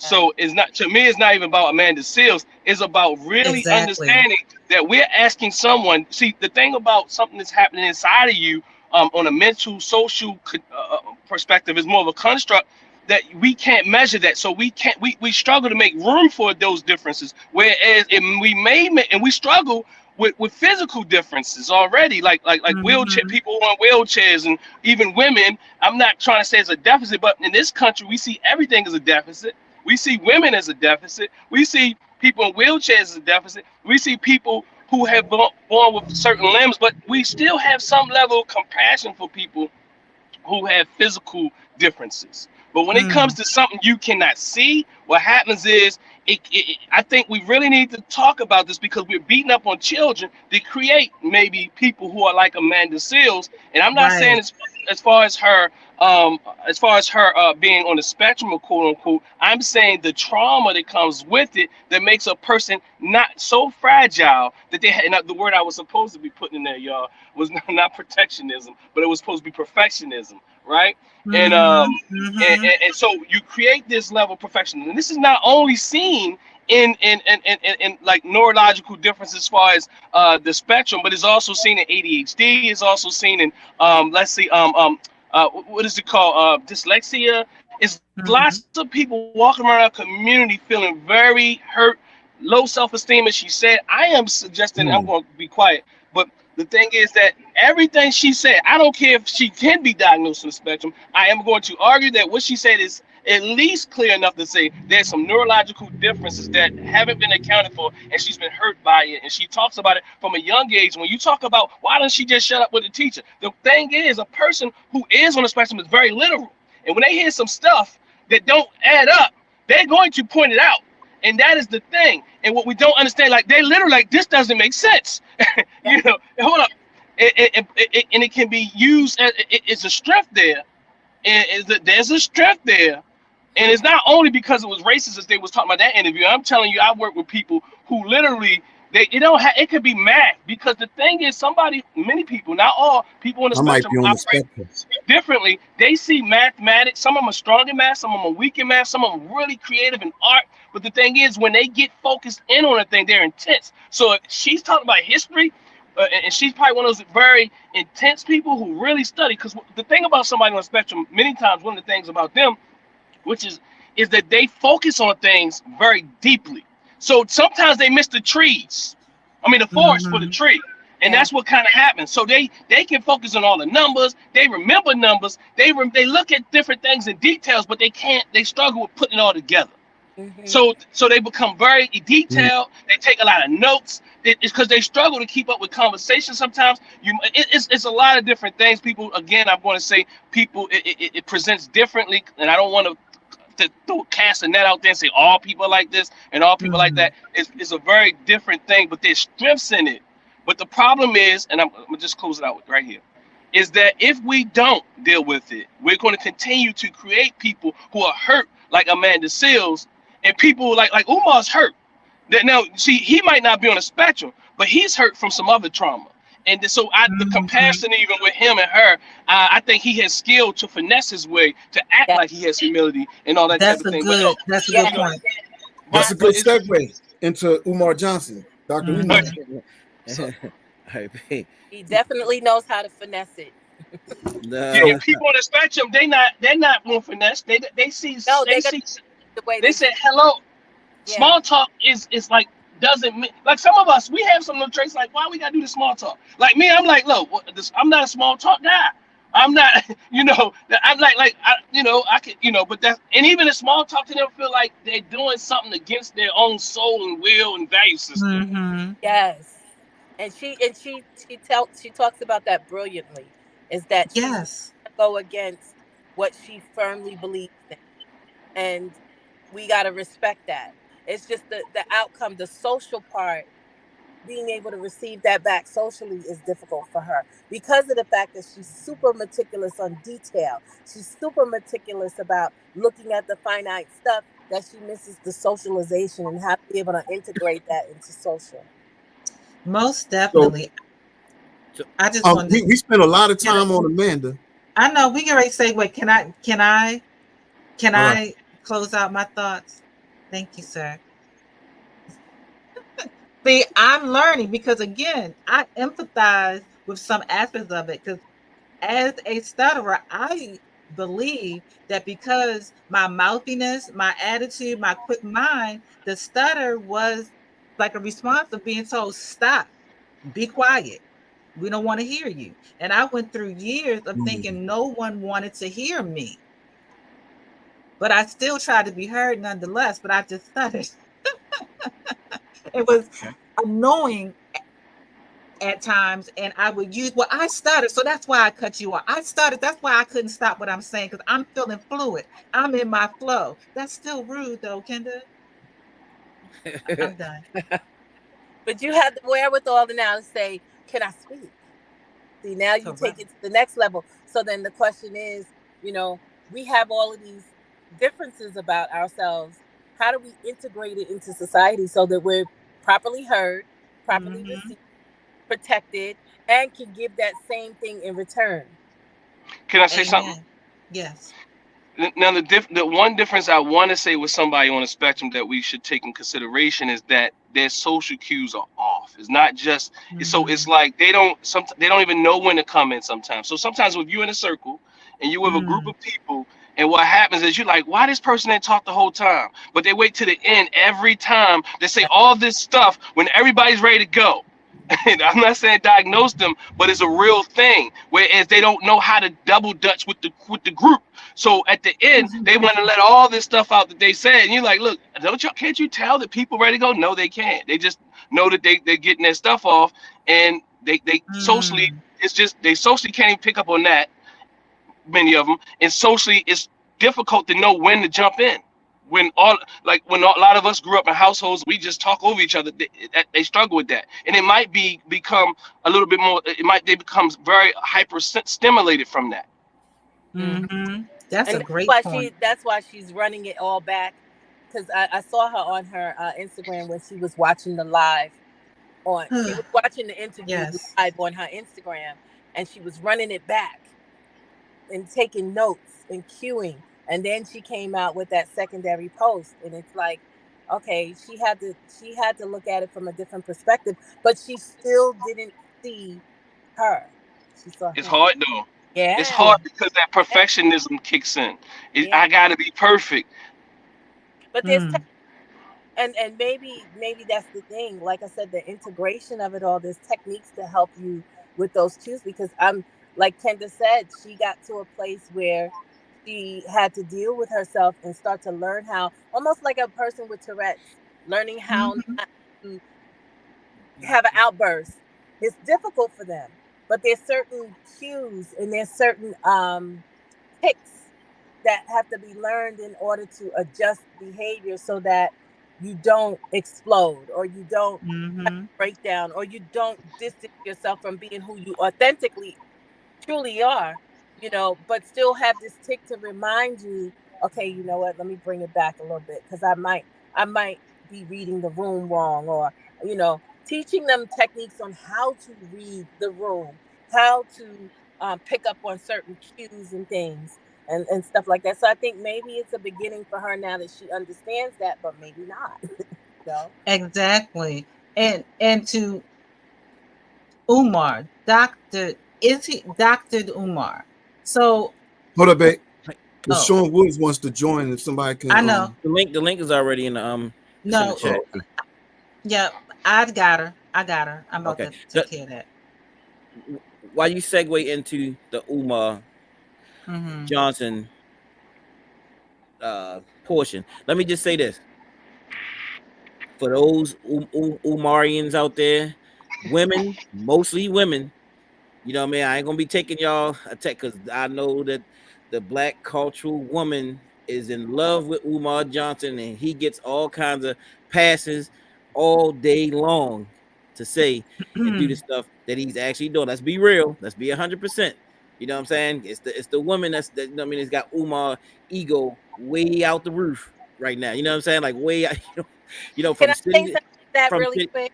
I am. Hold on. From city to city and town to town. You know what I'm saying? Now I want y'all to understand this too. Oh boy. And I'm gonna let you say this too. That when I speak on Dr. Umar Johnson, I'm not speaking as a person who doesn't know Dr. Umar Johnson. You know what I'm saying? I'm a person who has worked with Dr. Umar Johnson through the years. We've done tons of lectures with Dr. Umar Johnson. You know what I'm saying? We've done tons of phone calls with Dr. Umar Johnson. And even though if Umar Johnson see me today because of his ego, act as if he don't know. I've been to a funeral and Umar Johnson sat behind me and acted as if he didn't even know who I was. You know what I'm saying? But I'm just telling y'all, when I speak as a person that had a working relationship, a business relationship with Umar Johnson. So though, because I just wanted, because I know many people do a lot of talking about him. You know what I'm saying? And it's like, oh, this person just talking. So I speak as a person who had done a lot of business with Dr. Umar Johnson. So I'm just saying that. So, but go ahead, sis. Did help me in a situation with my child in the special education arena way back before he was even known as Umar Johnson, as we know him, the personality, the prince. When my son was dealing with a No Child Left Behind issue, he did help me navigate through the system. He did help me understand that single mothers are being targeted for special education with their children and diagnosis with ADHD, and he broke all of that down. He did help me navigate through that. So that's the reason why I championed for him on that level. All that other stuff I don't know about, but I know that when I dealt with him on a one-on-one, he did assist me through the school system with my son. No doubt. Okay. And I think, and honestly, we all know that Umar Johnson is a brilliant mind. He says and some great things. I mean, he has a lot of great knowledge, information. And even listening to him now, you know what I'm saying, you can't deny some of the stuff that he speaks. You're like, dang, that's on point. You can't deny a lot of it though. Well, I can't deny a lot. I mean, a lot of it. You know what I'm saying? Like, I mean, I've said I can. He got good stuff and he got some ish. Yeah. No doubt. So we talk about accountability. Oh, I'm sorry. Go ahead. I just want to say, I like Umar Johnson. I think he's cool. Now, when I listen to him and when I watch him and look at his antics on YouTube, to me, it's hilarious. I don't get mad at this guy like a lot of people get mad at him. Although when I hear, when people talk about the school and I hear him not being accountable, for at least what's happening with the school, yeah, it's a little frustration. It's like, why can't you just answer people questions and just be authentic about the situation? And I don't understand some of the decisions he's making on building that school. When I listen to this cat talk, I appreciate the things that he says. I appreciate his consciousness, and some people judge him for his antics on YouTube. I just think it's hilarious. Now, I wouldn't do some of the things he does, but to me, it's entertainment. Right. Well, let me ask you: is he just a comedian at this point? I mean, to some things at this point, because some of the things that he would do, as he say, being a leader in the community, for instance, laying down and doing a live with his shirt off. You know what I'm saying? Like laying down, talking. You know what I'm saying? Eating Twizzlers. You know what I'm saying? Of that nature. No, seriously, I'm not. I No, didn't see that. Just don't watch it. I don't watch that. Seriously, I did. Seriously, if like long time ago, it didn't start. You trying to be a serious person, seriously, a leader in the community. Can you imagine Malcolm X or Marcus Garvey going on a live, you know what I'm saying, eating Twizzlers on a live, you know what I'm saying, while they laying down, you know what I'm saying? Like, I'm talking about professionalism when it comes. You say you the prince, the leader of the movement, and you actually laying down or ordering a cheesesteak while you on a live, while you in the midst of a live, you order a cheesesteak. You know what I mean? What's wrong with that? You know, it's unprofessional. So far as, you know what I mean, so far as what you are presenting, you come off serious, talking about all these serious topics, but then you get on the live and then order a cheesesteak while you on the live. Come on, it's a time and place for everything. So is that playing? But a lot of people give them passes on a lot of this stuff. You know what I mean? And then, go ahead. Go ahead. Go ahead. No, I know you do. And then we have someone new that has joined. Now, I'm on the fence with Dr. Umar. I think, again, as with Amanda, he is brilliant. He has great ideas. He is well spoken. He has supported a lot of people. However, what you mean by that? Supported.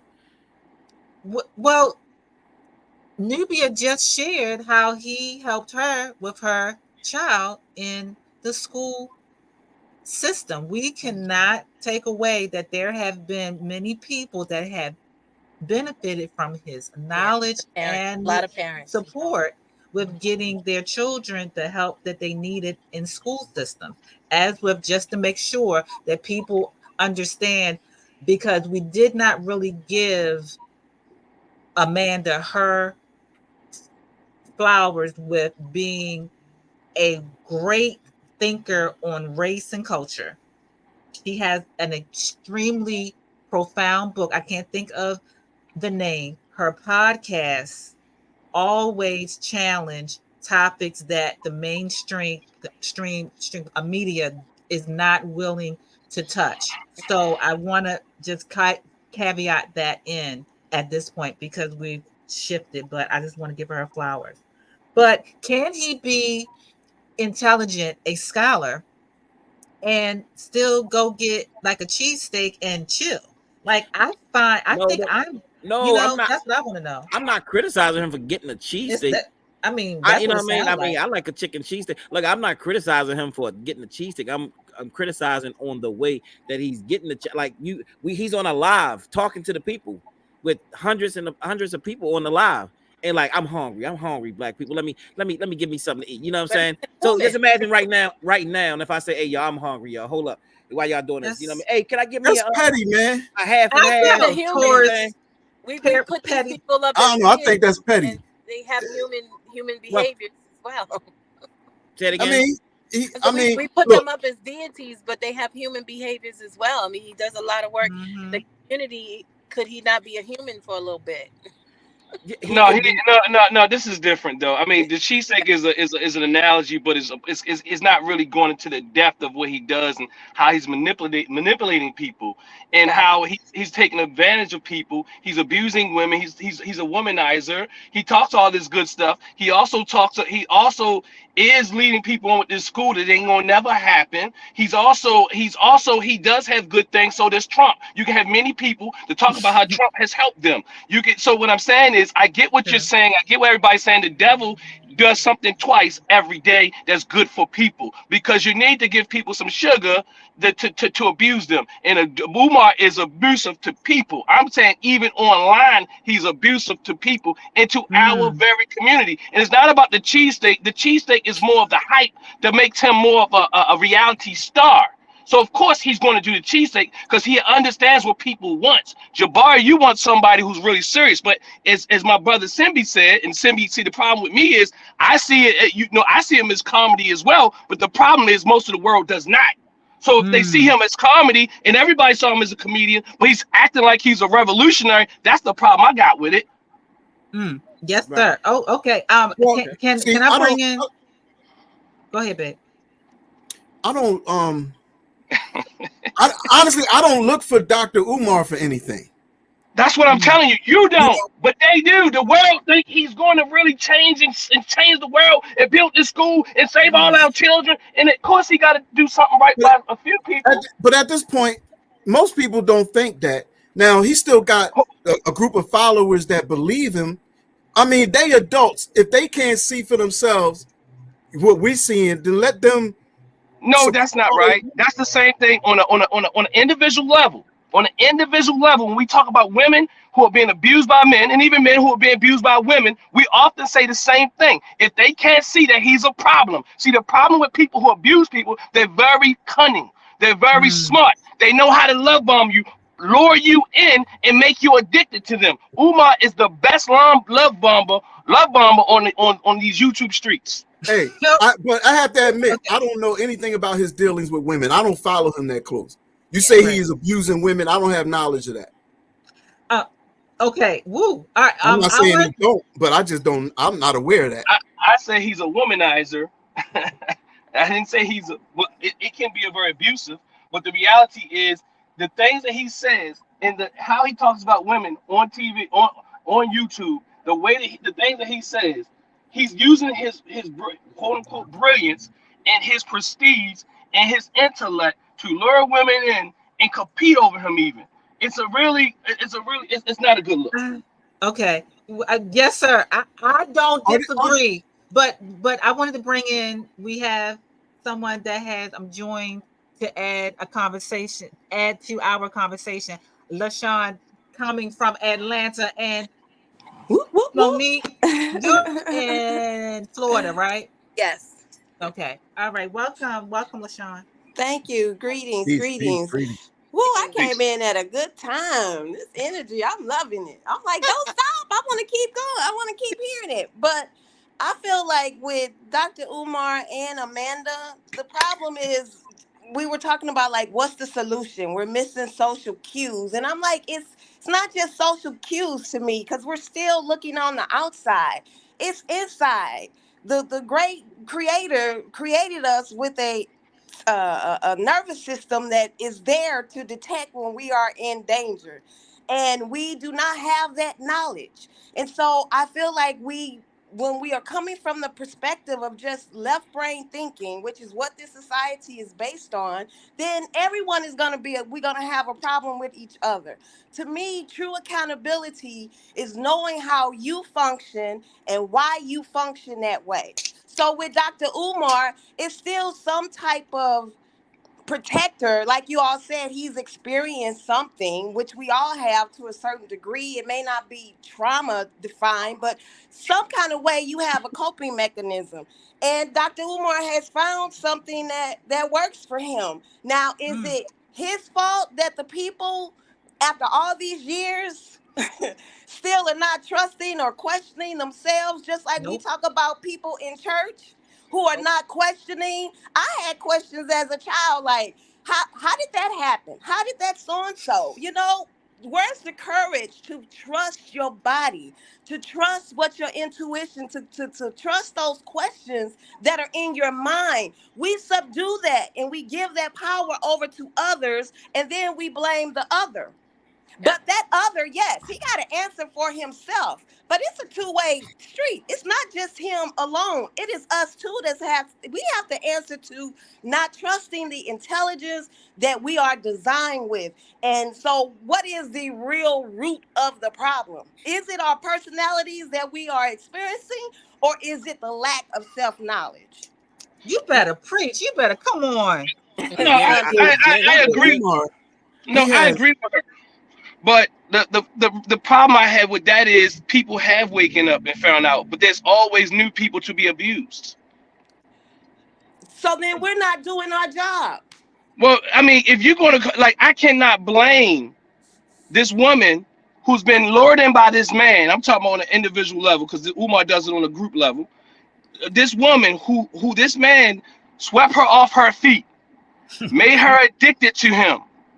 And now once she's addicted to him, and now he's switched up and he's starting to abuse her. And now she's stuck in it because she's still thinking about the good old times and what maybe how she can change herself and how he's broke her down to believe in him, or her vice versa. Women do it to men as well.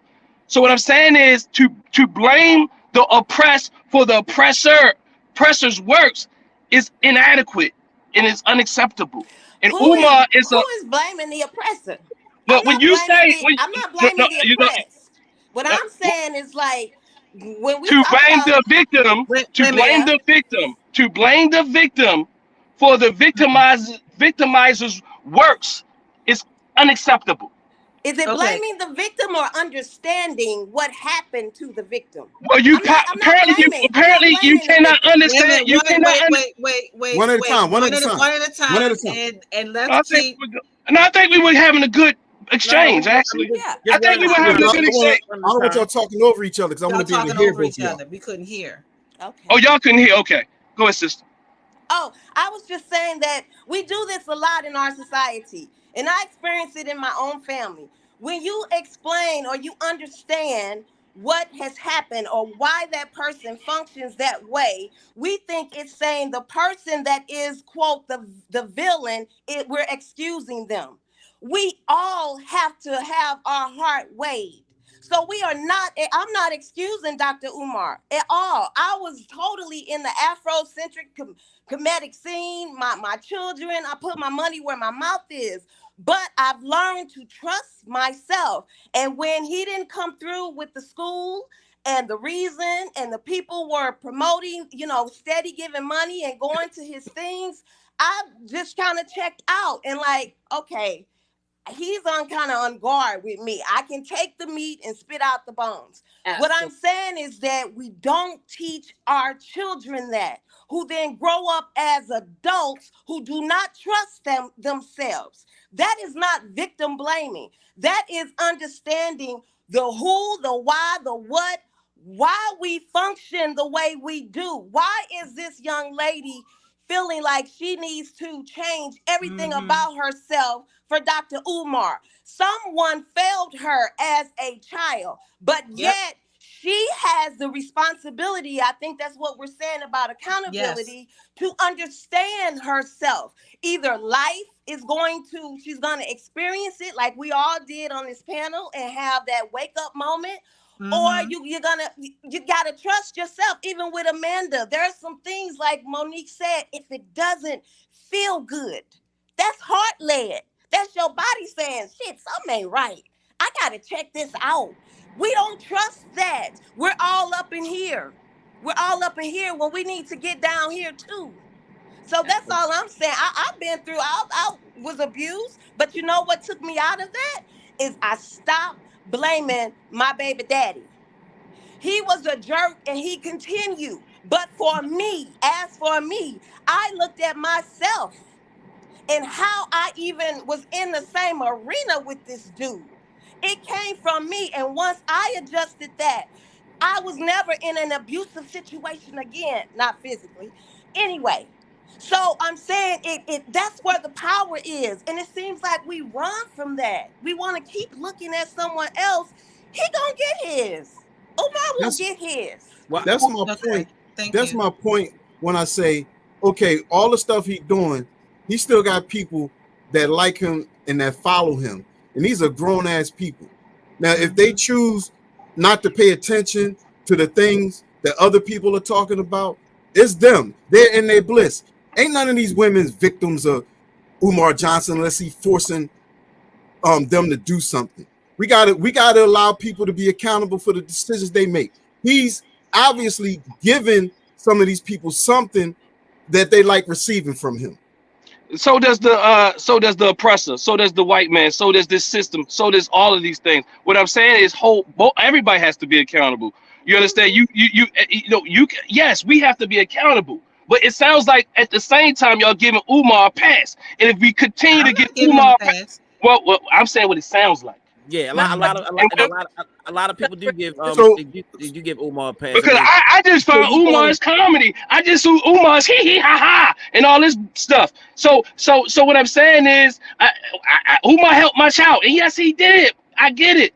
But what I'm saying is this is where it becomes off as he's a good guy, and the people who are being victimized by him, or people like Umar. It's not necessarily about Umar. Umar's just an example of many. So now those, I forgot what I was about to say, but yeah, go ahead. But let me say this. Let me say this though. Let me say something real quick. How much climbing the wall of suffering you have to do in order for your own detriment? Meaning that how much do we have to hold these people accountable at our own demise? That is their responsibility, and my housekeeping is here. In the village, African village, we hold people accountable. In the village, we hold people accountable. From self to in the household.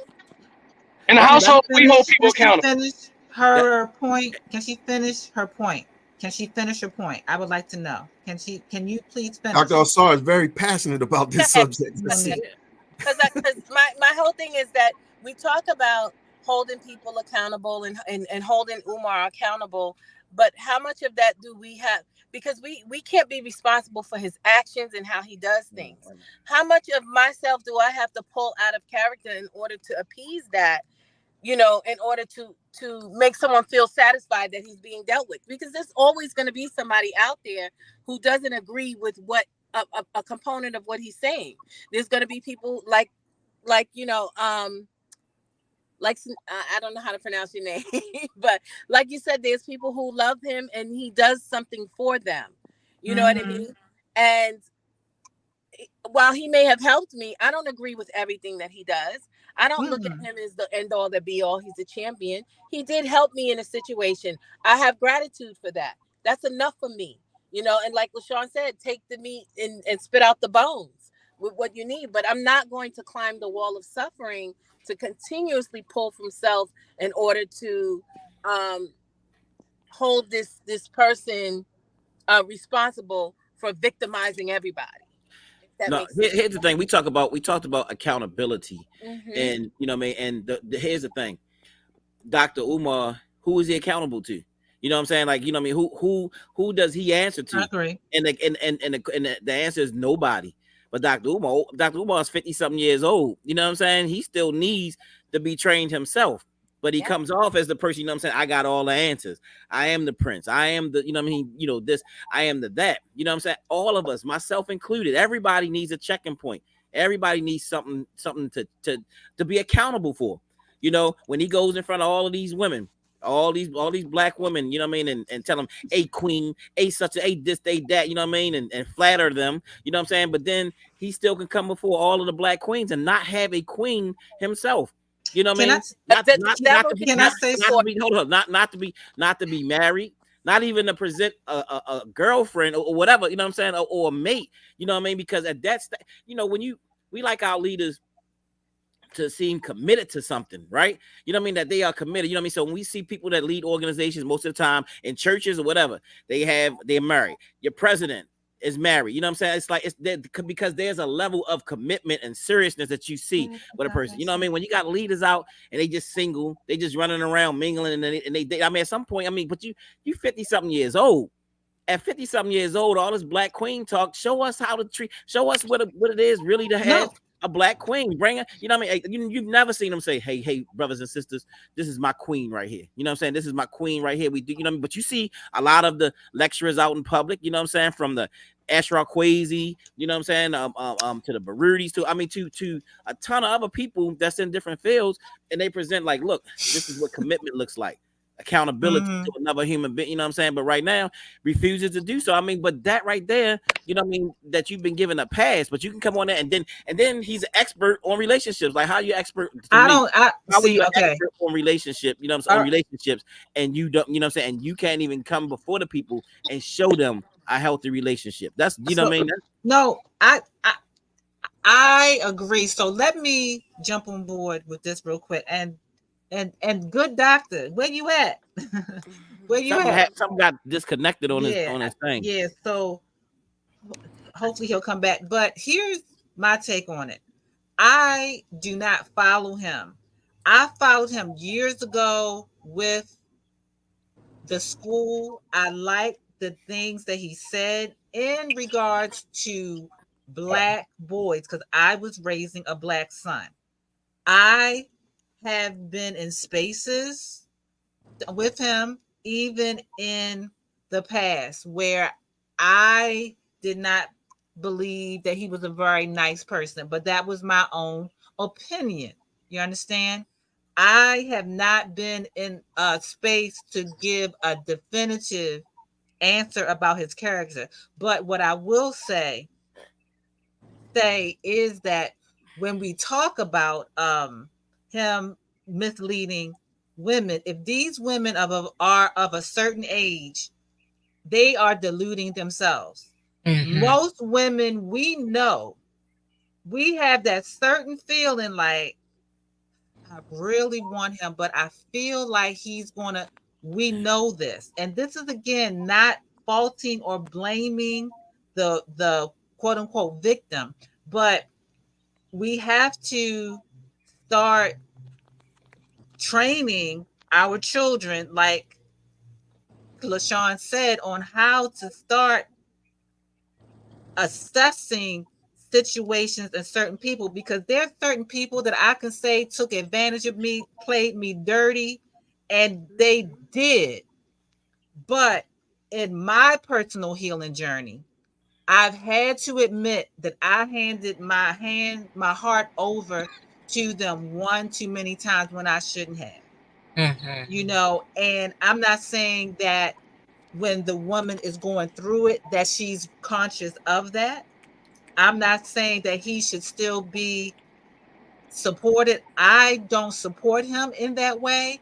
If there was a woman that confided in me that she wanted to be involved with them, I would advise as a coach on what things to look for, as me and the three ladies here have talked about. But we've got to start allowing ourselves to own our actions. And as a community, we need to stop supporting him then. To stop supporting him. That's the only thing that we can do. And if the people still follow him, we gotta, I guess, pray for him. So to be honest, I don't think that a lot of people who supported him at first are actually supporting him. He has like the new followers, you know what I mean? Yeah. Like he's getting the new media. People. You see him reaching the hip hop crowd. You know, he recently did he did an interview on what was it, Lil Yachty, the guy like Lil Yachty's show, where it was like in in Pee-wee's Playhouse. You know, it was like he was sitting on a little bunk bed and doing something. And then he did like some reality show where he had this a white girl on it. I mean, you know, they it's all kinds of you know, little funny stuff that he's actually doing right now. So he's getting new people, new followers, because there's a lot of people, you know, back in the day that, like, I mean, and best believe we love Umar. You know what I'm saying? Like we was banging with Umar back in the day. Like we was banging hard with Umar. Umar separated himself from the community. Like, you know what I mean? Like from all of us that was there to help him get out into the community, he started to separate himself and lost a lot of the support. He did that, you know? So, you know, we just, I mean, well, accountability. That's all I'm saying. Right. Now, I agree. He needs to be held accountable for the school and answer questions that he refuses to answer. Yeah. I considered all the things that people were saying about him, you know, and I stopped like really watching them and stuff. But then, you know, I would hear him, you know, continue to build and give some good instructional things. So I just take it for what it is. You know, I don't support them financially, but if people decide that's what they want to do, then that's what they want to do. Now, you know, brothers call them criminals, brothers call them the devil. You know, like this dude, you know, has no type of saving grace, anything about his character. Like he don't do nothing good. It's like, I mean, brothers want to throw him away, or brothers just mad. You know, how you gonna stop him from acting like a clown on YouTube when so many people watch him on YouTube? And he's making money off of it, so he's not gonna stop it. So Simbi, it's my mission as a black man, as a part of the black collective of men, is the black woman. I'm going off your posts. And Umar Johnson is a cancer in our community. I don't care how much good stuff he do, but what I'm saying is he's look. The school is just one piece of his personality. I understand personality to a deep level.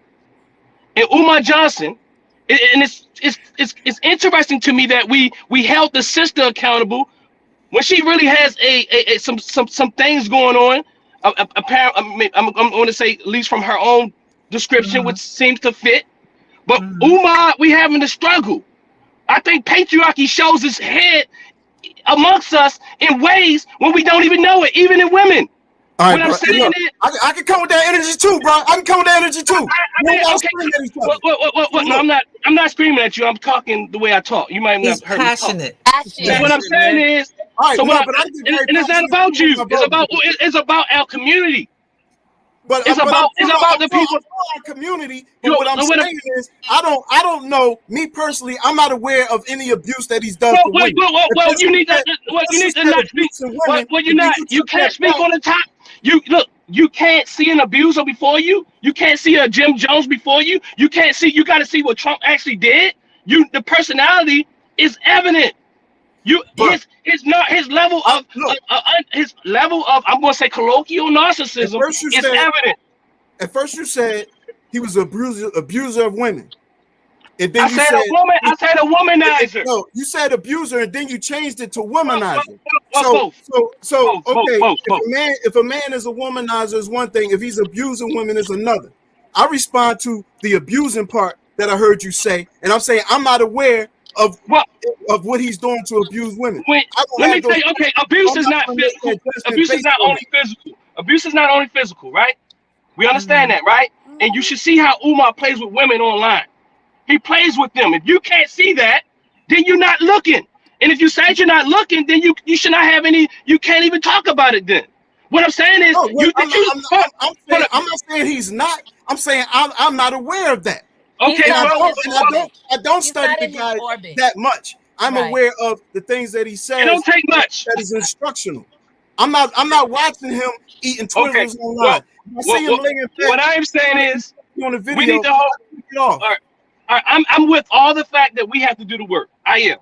I'm with all that. But at the end of the day, as a man, it's Brother Simbi, you put up this post. It is my duty. It is my duty, and I agree with you. I may disagree with the term. I mean, I can go with that whatever way you flex it. I understand your posts. But what I am saying is, I am not going to continue to say, well, them sisters, they grown-ups, when I understand that people are playing on our trauma, when people are playing on our oppression, when people are playing on our hurt and pain, and it's easy to do so and act like, well, they need to just do it. No, yes, they do need to do something. But does every woman have to now go through that process of learning about being with an abuser to learn? No, some people have to sound the horn. And I am sounding a goddamn horn.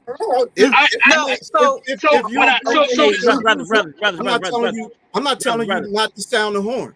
If you agree that he's an abuser, I'm saying I don't have that knowledge, so I'm not sounding that horn. Hey, brothers, can we hear from the sisters of what they yeah, that's what I really, because first of all, I am not, in my opinion, supporting patriarchy. Okay, I do not condone nor support any man sliding into women's DMs and hearts to sexually and emotionally and spiritually exploit them. That is a no for me, and it always has been. I am very vigilant and aware of the way that happens. What my main thing is that I have been in circles, I have been in spaces where me as a woman has spoken to another woman and told her, hey, you might want to consider this. We see posts, we see everything where people are talking about the way he mishandles his energy and his access to people. So I am not by any means saying just forget about him. It's just whatever. What I am saying is, yes, we need to have these types of conversations. We need to put him at the circle to say, hey, what are you doing? What are you not doing? I personally think that at this point, he has transitioned to a content creator. He is no longer a part of the movement, if you will. So I think that might be where you may be feeling us not taking him as seriously, but I do honor and respect that there are people that still see him as this brilliant mind, which he is, but he is not a brilliant mind to create a movement. And as we talk about sounding the alarm, we must also give women and men tools to manage themselves and identify. So I agree with you 110%, 10 toes down. What I am saying is, it's like telling a teenage child or anyone don't do something, and they're going to do it because that's what they want to experience. That's what I'm saying. So what we need to do as a collective, as a community, is to come together to figure out what type of dialogue do we need to hold, what type of tools and strategies do we need to arm our women and our men with in regards to him, because he is, in my opinion, a content creator now. Right. Okay, now I have to go, so I do want to let you guys know. Thank you so much for the build. I loved it. This is great. I love this for us. So thank I you for hope joining I us. can Hey, are you in Baltimore? No. She not in Baltimore? I was just saying that because just to plug in. Remember, we have temple service on this Sunday that's coming up. So y'all come out so we can meet y'all live. You in the Baltimore area? No, she down south. Huh? She down south. Oh, okay. Yeah. Well, anybody listening that's here in the DMV or whatever want to come down with us, come on down 10 o'clock down to TNAT. You know what I mean? That's where Dr.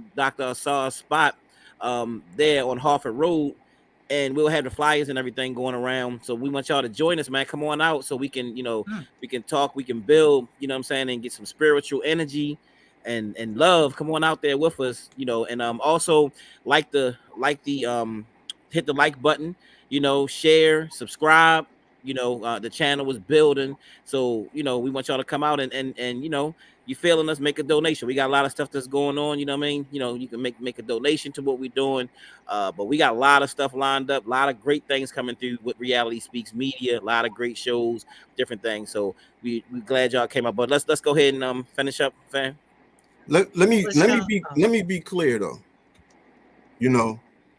I think, Dr. Umar's display on social media, I think, he has a lot of arrogance with him. And like when people have concerns about the school, him refusing to answer to that, I think that's arrogant, lacks humility. And I don't know how successful his school will ever be, or if it will ever be. You see what I'm saying? If this brother is actually abusing women, then yeah, that should be dealt with. He should be dealt with and brought to accountability. And I don't know if you brothers know personally of some women that he's abused or misused. If that's the case, then say that. I haven't heard any women coming forth saying that. So I'm not going to put that on a man. You said the conscious stripper? Long time ago, a conscious stripper, and we've seen how he's created this wedding that he said we thought was real, and then later he said it was fake, and all these things when he's playing with women. I need honey pecan women, I need chocolate bun and all this other stuff. Women, he's displaying it. I'm glad you're not looking at it. No. Why are we putting these? You're saying these women are intelligent enough to decide for themselves? Look, let me tell you something. Let me tell you something. I do domestic violence education for men and women, right? Especially men, the violators. And what happened is, it's not about a person being intelligent. The most intelligent people are easy to be lured into even cults. And abusive people are like cults. The more intelligence, in fact, it correlates with people actually joining cults. So what I'm saying, it has nothing to do with intelligence. It has to do with maybe you are in a bad time in your life. A lot of women want a man. A lot of women are struggling out here. What I'm saying, I work with people every day. And I'm not going to, and I say, yes, I work with women and men who being abused every day. But people who are abusing them, manipulating them, whatever we want to call it, they are intentional. And Umar is intentional. So what I'm saying is, I am not going to continue to say, well, yes, I can try to, but it's always going to be the next person that's innocent. The woman, the girl that never had her daddy at home. It's going to be these people that he's going to exploit. So it's not about whether or not they're intelligent enough. Intelligence is not an indicator of being abused or becoming a cult member or any of these things. That's the wrong thing. No, I agree. Pardon me, brother Simbi. I'm saying it's not you. Brother Jabari knows when I talk about this, about Umar, anything like this, this is how I talk, because this is what I do. You understand what I'm saying? It disheartens me, especially when we continue to say this is what Polite and Sinetta and them did. They kept saying when Polite was taking people's money, why they keep giving him money? Because people had hope. People had hope. We are in a oppressed condition in this country, and other black people are exploiting these conditions. So what I'm saying is, if we look, it's not like it's kind of like her. We want to hold the sister accountable, saying, well, I honestly, I don't know nothing about Amanda Seales, but what I am saying is there was a lot more accountability and people trying to hold her accountable. And from what I don't know about her, but I haven't heard anybody say that she's exploiting or manipulating people. I heard it's the way in her approach, the way that she talks and asserts herself and all those type of things. So what I'm saying is, why can't we hold her more accountable? I just asked the question. And I know we're saying we're not, but if you really rewind this, there was a lot more accountability thrown her way. And when we switched to Umar, it started to come like, well, they dumb. They need to just fit. Umar say some very harsh stuff, even as harsh as Amanda Seales. The difference is, okay, let me answer. Can I answer? Well, I think he's addressing me. Okay, go ahead. You know, no, it's not. No, it's the whole. It's the whole. But you part of it. Yes. Because I don't feel like we start like the thing I said about her accountability. I heard 3 hours of her talking and just not holding herself accountable for anything. But I wasn't saying other people need to hold her accountable. No, you see, and when we started getting deeper into autism, like even some of the things Sister Nubia explained, some of the things you explained, Dr. Asar, I started having more compassion, getting more understanding, about something that I didn't understand. So I wasn't like on no hardcore holding her accountable type of thing. Yeah. So that's what that is. So I don't think that's a comparison there. Right. No. Let me say what I'm saying. I said it's not about you because I can't remember what you said. But now, Sister Kenda, and I agree with Sister Kenda. Let me say, but at the end of the day, I wanted to bring about that compassion, right? So, because Sister Kenda and other sisters saying that Sister Kenda talked about sisters holding her accountable in the sense, does she have sisters to hold her accountable? And I think we do need that, but we also have to understand the condition, right? But also, I think we need to understand the condition of people like Umar. And when we don't understand the condition of people like Umar, we think that they are going to change. Personality is a very rigid construct, and it just doesn't change like that. And you see his traits. It's not just Umar. Umar has a personality, and you said it yourself that Umar is very grandiose. Umar is the savior of the world. Umar is a black Trump.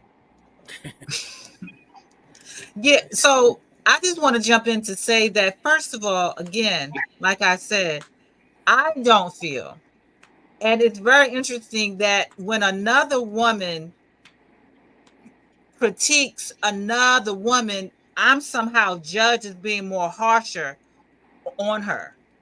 That is very saddening to me to hear. That's number one. So I can't speak about her unless I can't, in comparison to myself and what I have experienced, and me being a woman, to understand how being a highly intelligent, quote unquote, I don't know her diagnosis for certain, high functioning person, how I have navigated similar, possibly, situations. So you heard me speak more thoroughly about that because as a woman, I felt more versed to speak on that because of the nuances of me knowing that I've acted in certain ways. Now, Mm-hmm. when we move over to Dr. Umar or whatever, who, by the way, is not an actual doctor, I believe, from what they found out. But case in I point, think he is. Umar. I think they proved that he is. I Oh, mean, he finally yeah. is? Okay. I mean, no. I mean, So, I think But years ago. so can I say something, Sister Kendra? I think you did wonderful with Umar. okay. I think All you were right. very balanced. I think Yeah. your approach. You said I see him as this, but I think we should hold him accountable. You said all of that. Okay. I just want to be Okay. very clear that Yeah. I am an advocate of women. I support women. See, I support women in claiming their power. And so I get very skittish when I hear that someone is doing something to somebody. And again, I'm not devaluing anyone's experience or trauma. Okay. And I am not a licensed therapist. Okay. So there's a certain range that you have that I don't have. Right. So when I talk about Umar, I think again, I hold him harshly. I don't trust his school. I don't trust anything about him at all. I don't. I don't understand. I agree with your passion. I don't understand why anybody would remotely give them their money or take him seriously. I do not. I have also been a woman that has taken men like Umar very seriously, thinking he was going to heal me and raise me up to be the powerful goddess that is in me. And I just don't know my value, but I'm a goddess. And you just come over here and fix me some food and you rub my feet and don't be mad. Yeah, the prince coming to town. Make me some grits. Come on, make me some grits. Don't be mad if Sister Khadijah's over here. I'm just doing some healing work on her too. I done been in all of that. So I understand exactly what you're saying. But it came a point where I had to say, God darn it, Kendra, you playing yourself. LaShawn, do you have anything that you would like to say from a feminine aspect to this conversation? Yeah, I believe that the issue is we make leaders our follower. I don't follow anyone, and I've been around the greats from brother Ashrod Kwesi to Baba Baruti to Dr. Hagins. I've had the greats in my life that I've been in close contact with and under their tutelage, but I do not follow anyone. What I've learned to do is follow, as my ancestors say, know thyself. I used to think that meant African consciousness. But what I found out is that it meant knowing me as the manifester of the creator on this life and this personality as LaShawn, who continues to evolve. And what I'm saying is that we look at people as we follow them and we miss their gift. Dr. Umar has a gift just like everyone else. It's unfortunate if his gift he has now used to harm others. Just because we can point that out does not mean that we don't look at the other side as well. If we truly want our people to stop being victims of people like him who have turned into a leader, a follower, we're following them, then we have to educate our people that the power is in you, my sister. The power is in you, my brother. The creator, like I said, we discount our bodies. And we are the ones, I agree, I think we all suffer from patriarchy because it's left brain thinking. It's left brain thinking and it's imbalance. When we can, synergy is about seeing both sides. So I can see both sides of Dr. Umar, still blame him for or look at him with conscious eyes and still tell or still try to be someone that's like, I'm not feeling him. My spirit says he's not right. My spirit says, look at the works he has done. My spirit says, look at this, look at that, feel this, feel that. Then I can base my decision. The problem is this society does not teach us that. It doesn't. I had to self-discover that on my own. So yes, I took the horn, just like Dr. Akua is saying. It's self-knowledge. It's self-knowledge. And yeah, we still got to deal with the people who decide to harm our community. But I just don't look at things through the eyes of being oppressed. I'm not oppressed. I do live in a society that sees me one way, but God darn it, that don't mean that's how I see me. So my revolution, as the last poet says, will not be televised because it starts in my heart.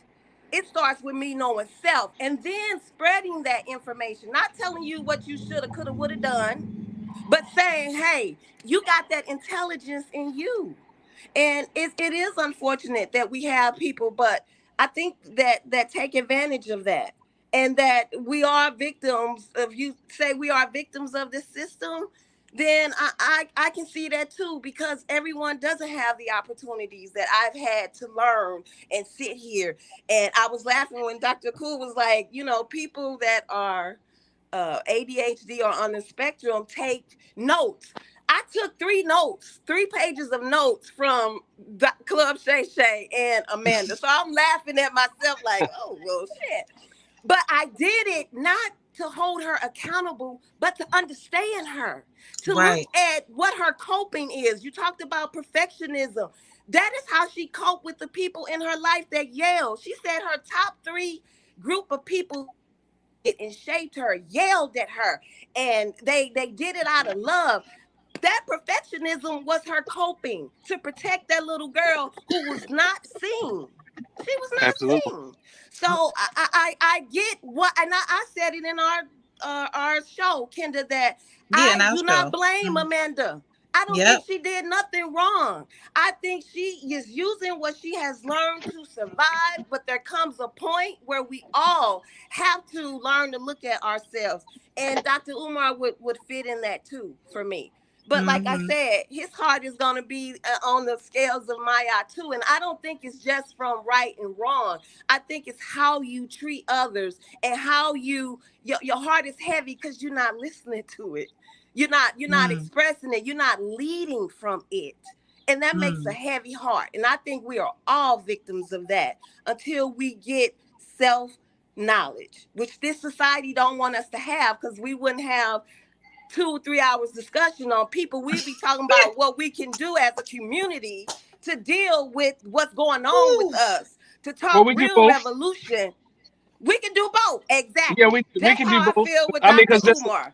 Because just last night we had a solution-oriented presentation. I mean, most of the people on this call, we all are solution-oriented. But I think the idea is that we also have to be able to identify issues so that we won't continue to repeat the same issues. And then 2, I think I agree with mostly everything you say. Now, one thing is I would say that everybody on this panel today also acknowledged the brilliance in Umar. And I said, I acknowledge the brilliance, but I also acknowledge, that's where I see where we struggle many times, is to acknowledge his flaws. And so what I'm saying is, I even said that. So I can acknowledge the most intelligent person, even if I disagree with everything they say.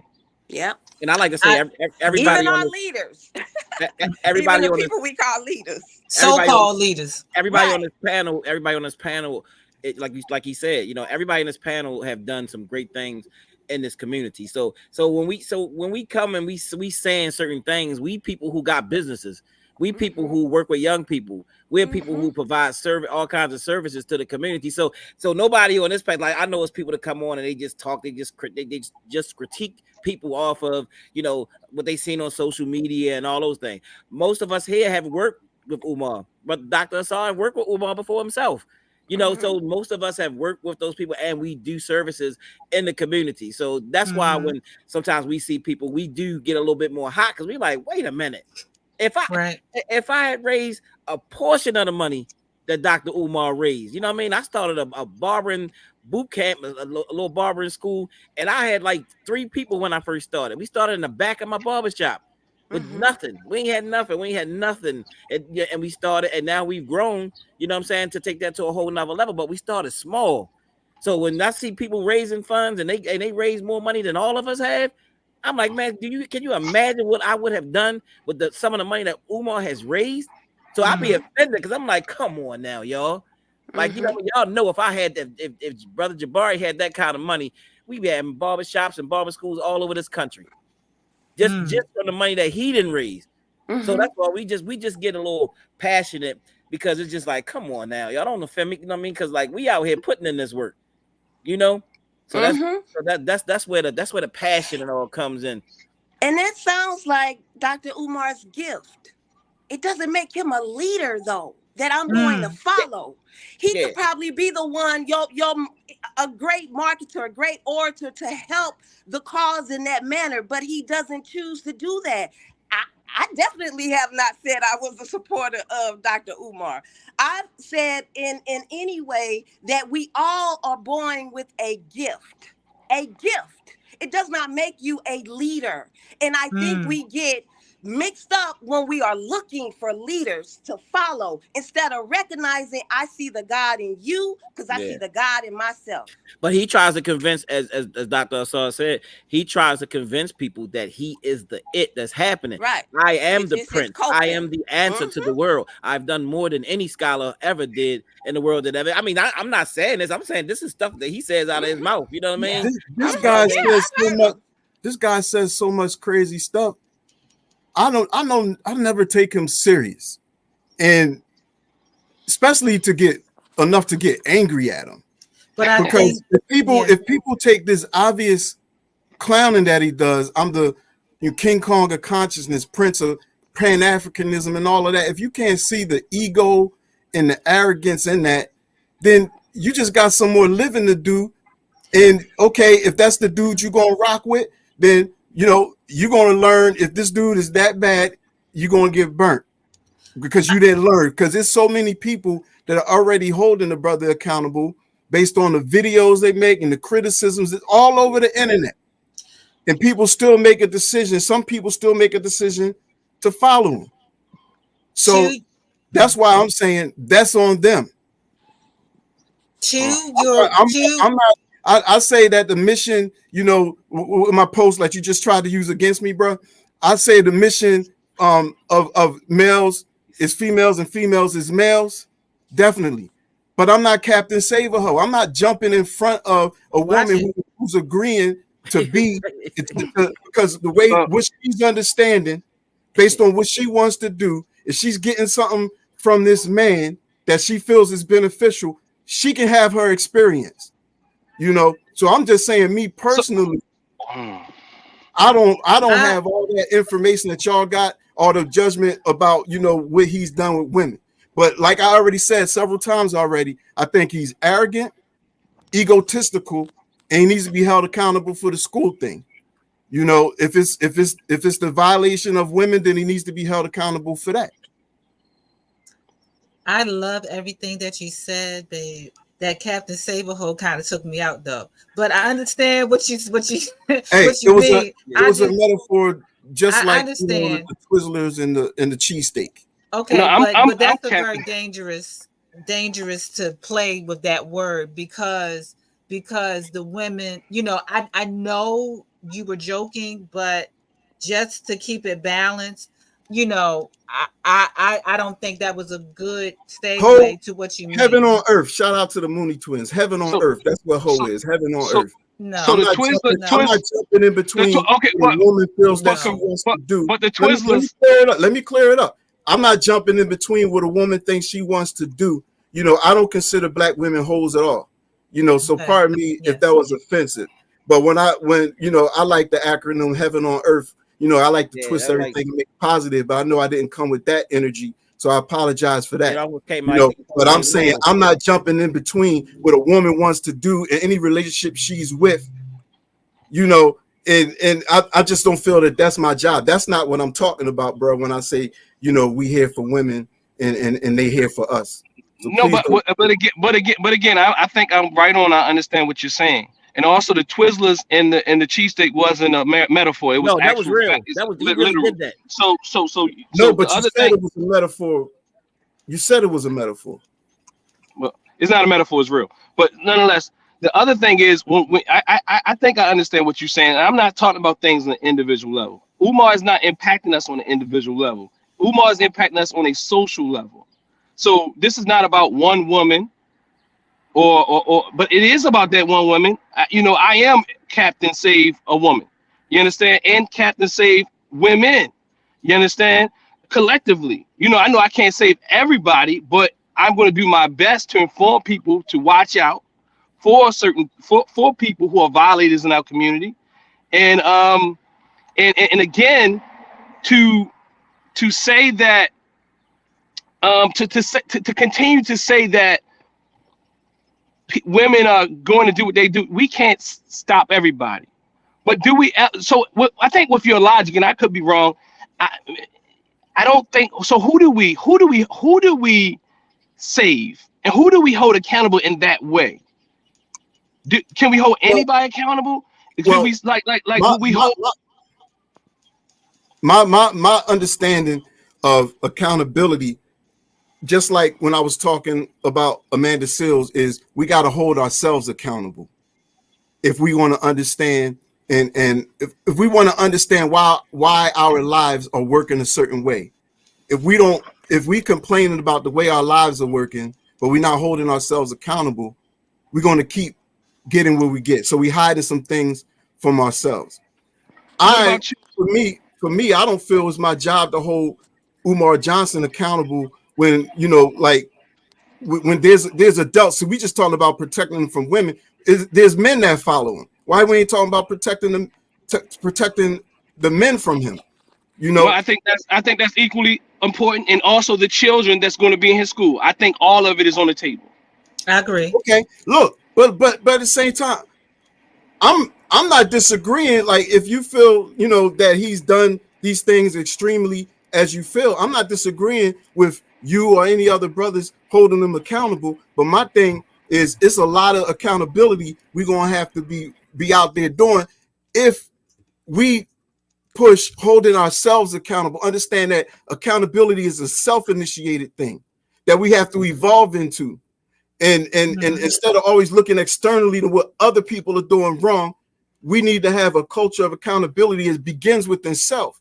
Now, I know that if this brother is not exercising a certain level of accountability, but if he's showing certain characteristics and people are still with it, they got to hold themselves accountable for still being with it. But I'm not saying it's wrong for wanting to protect them people, but I'm saying that's not what I'm talking about when I talk about accountability. What I think, and then I'm a step away from the talk. What I think I'm hearing is that in terms of the community, are we going to not allow him to lecture in our towns if we know that he is mishandling our women and the men and funds? That those are ways to quote unquote to manage and hold him accountable. Are we going to continue to allow him in our spaces to sell tickets, knowing that he's not practicing a lot of the things that he's sharing? How are you going to stop it? What about you going to go to war with the people that support him? What I'm saying is, if there are certain places that he goes to, that he lectures, there's certain people that push him.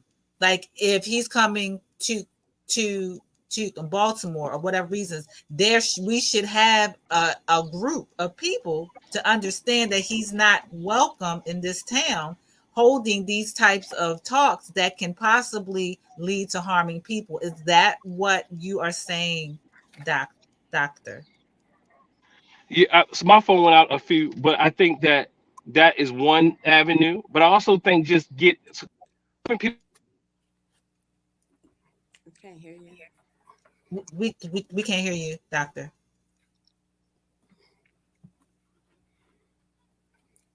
You must be on mute. No, it like went low. Can y'all hear? Yeah, we can hear. Yeah. Now your picture's gone. Okay. Say something.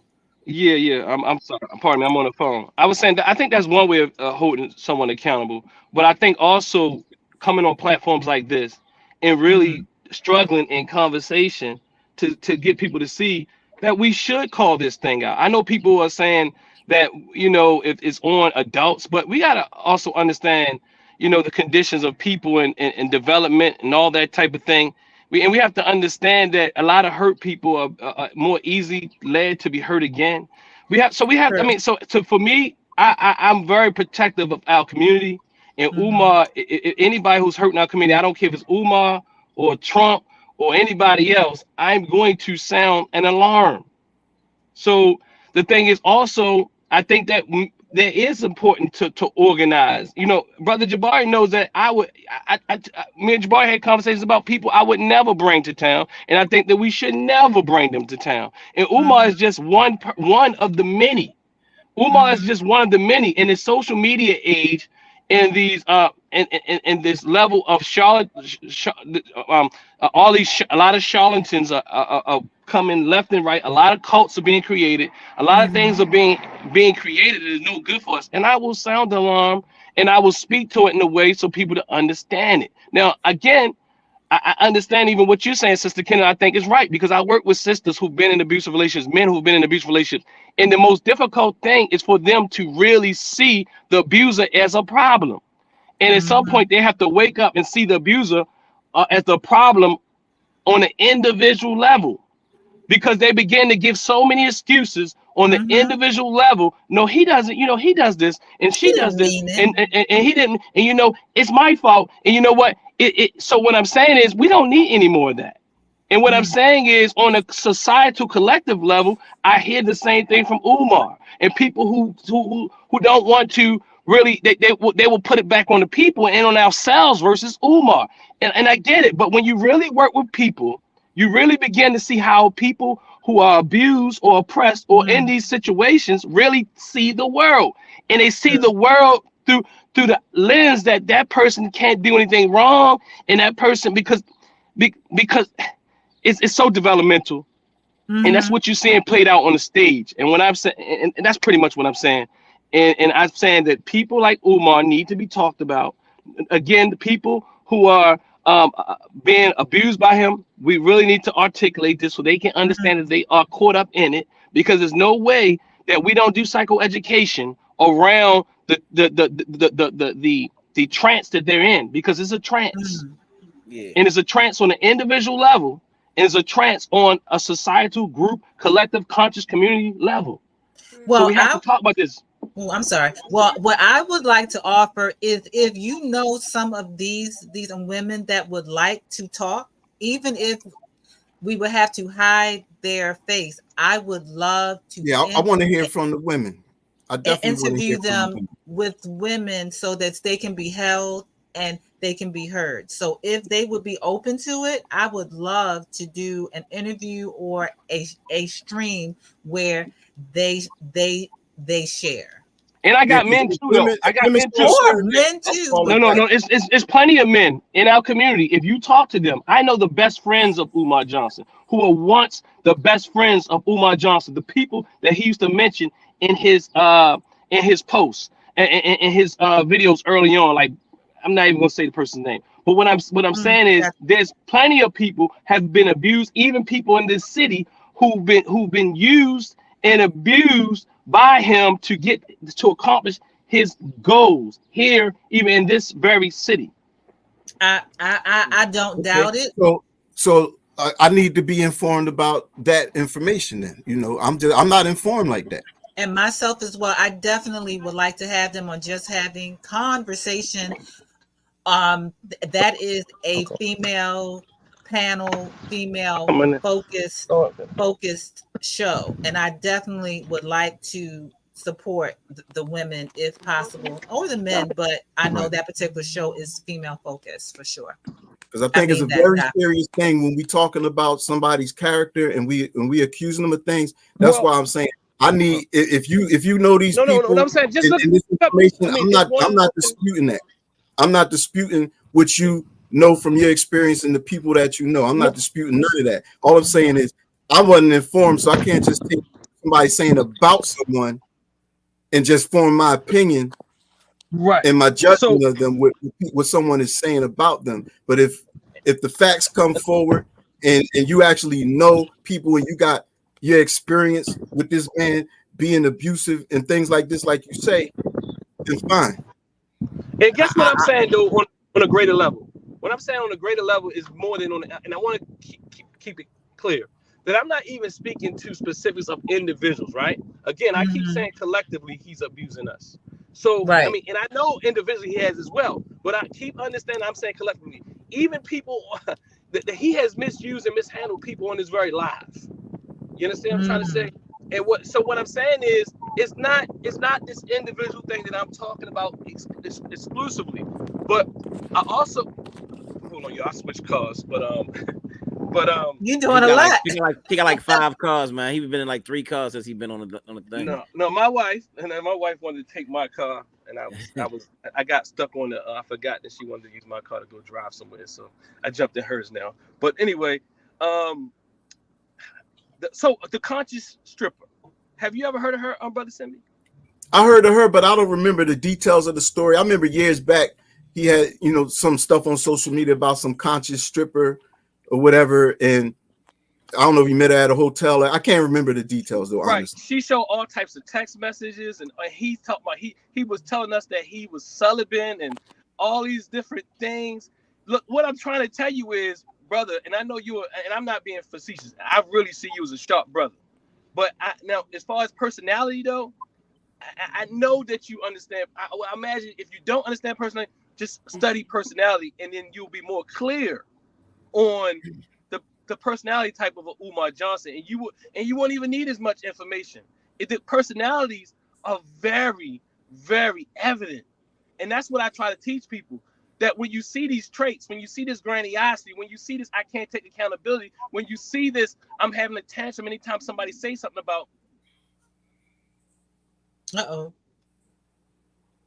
No, I get what he's saying. I'm just smiling because I've dated a couple like that. My God, it's exhausting. No, I respect that. I respect that. Okay, but that's why a long time ago I was like, my heart and emotions in no way connected to what Dr. Umar does and don't do. So that's why I just be laughing at his comedy and antics. But I respect the fact that if we feel that he's affecting the community in a negative way, then let's deal with it. I just want to be careful when we talk about I did hear the phrase abusing women. That's a strong statement, so I want to be careful with that. True. Yeah. Alleged, you know what I mean? With the alleged. Abuse is not a criminal offense, right? And I'm all late. Abuse is not a criminal offense. I'm going to say I've seen just his social media. I'm going to propose just his social media antics are abusive to women and our community. I can see that I can co-sign. I don't know. I mean, I've heard things. I mean, but but I can't confirm of anything. You know what I'm saying? Like I don't know of specific people. You know what I'm saying? Or anything of that nature. You know what I mean? But when he talks about being on social media, when he talks about the stuff that he says, when he talks about almost being like a pimp, on online when it comes to women and the stuff that he say that he gets away with, you sit there, you're like, man, did he just say that? I mean, he says a lot, you know what I'm saying? And then he'll go in and it'll be play, he'll say, what is it? What is it? Something over the coochie or something like that. What is it that he say? The principal over Punani. Oh yeah, principal over Punani. You know what I'm saying? All that kind of stuff. You know what I mean? And he'll say that, and then at one point He called for Dr. Umar Johnson is gonna come and do an all women's meeting.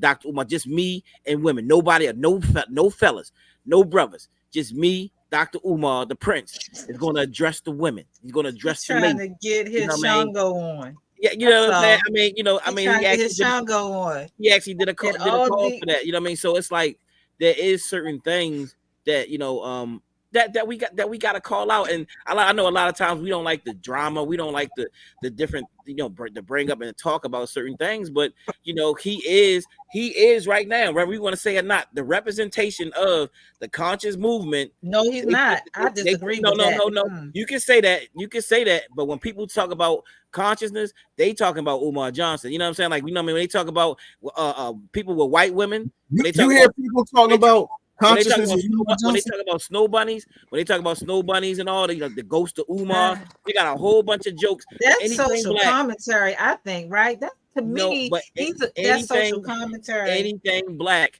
they got the face of Umar Johnson on right now. You know what I'm saying? That he is the high representation of everything that goes on. You know what I mean? Look at Vlad interviews. Vlad often he brings people on there. Vlad is a culture vulture. He just wants them clicks and views, But he still got truth, because he'll use Umar Johnson. He'll laugh and ask people about him and say, has he built a school yet? I just think he's funny, but he can use that, because at the same time, he's like, look at this guy who talks all this black stuff and he ain't done nothing. You feel what I'm saying? Vlad comes after. That's what everybody's saying. Vlad comes after him often.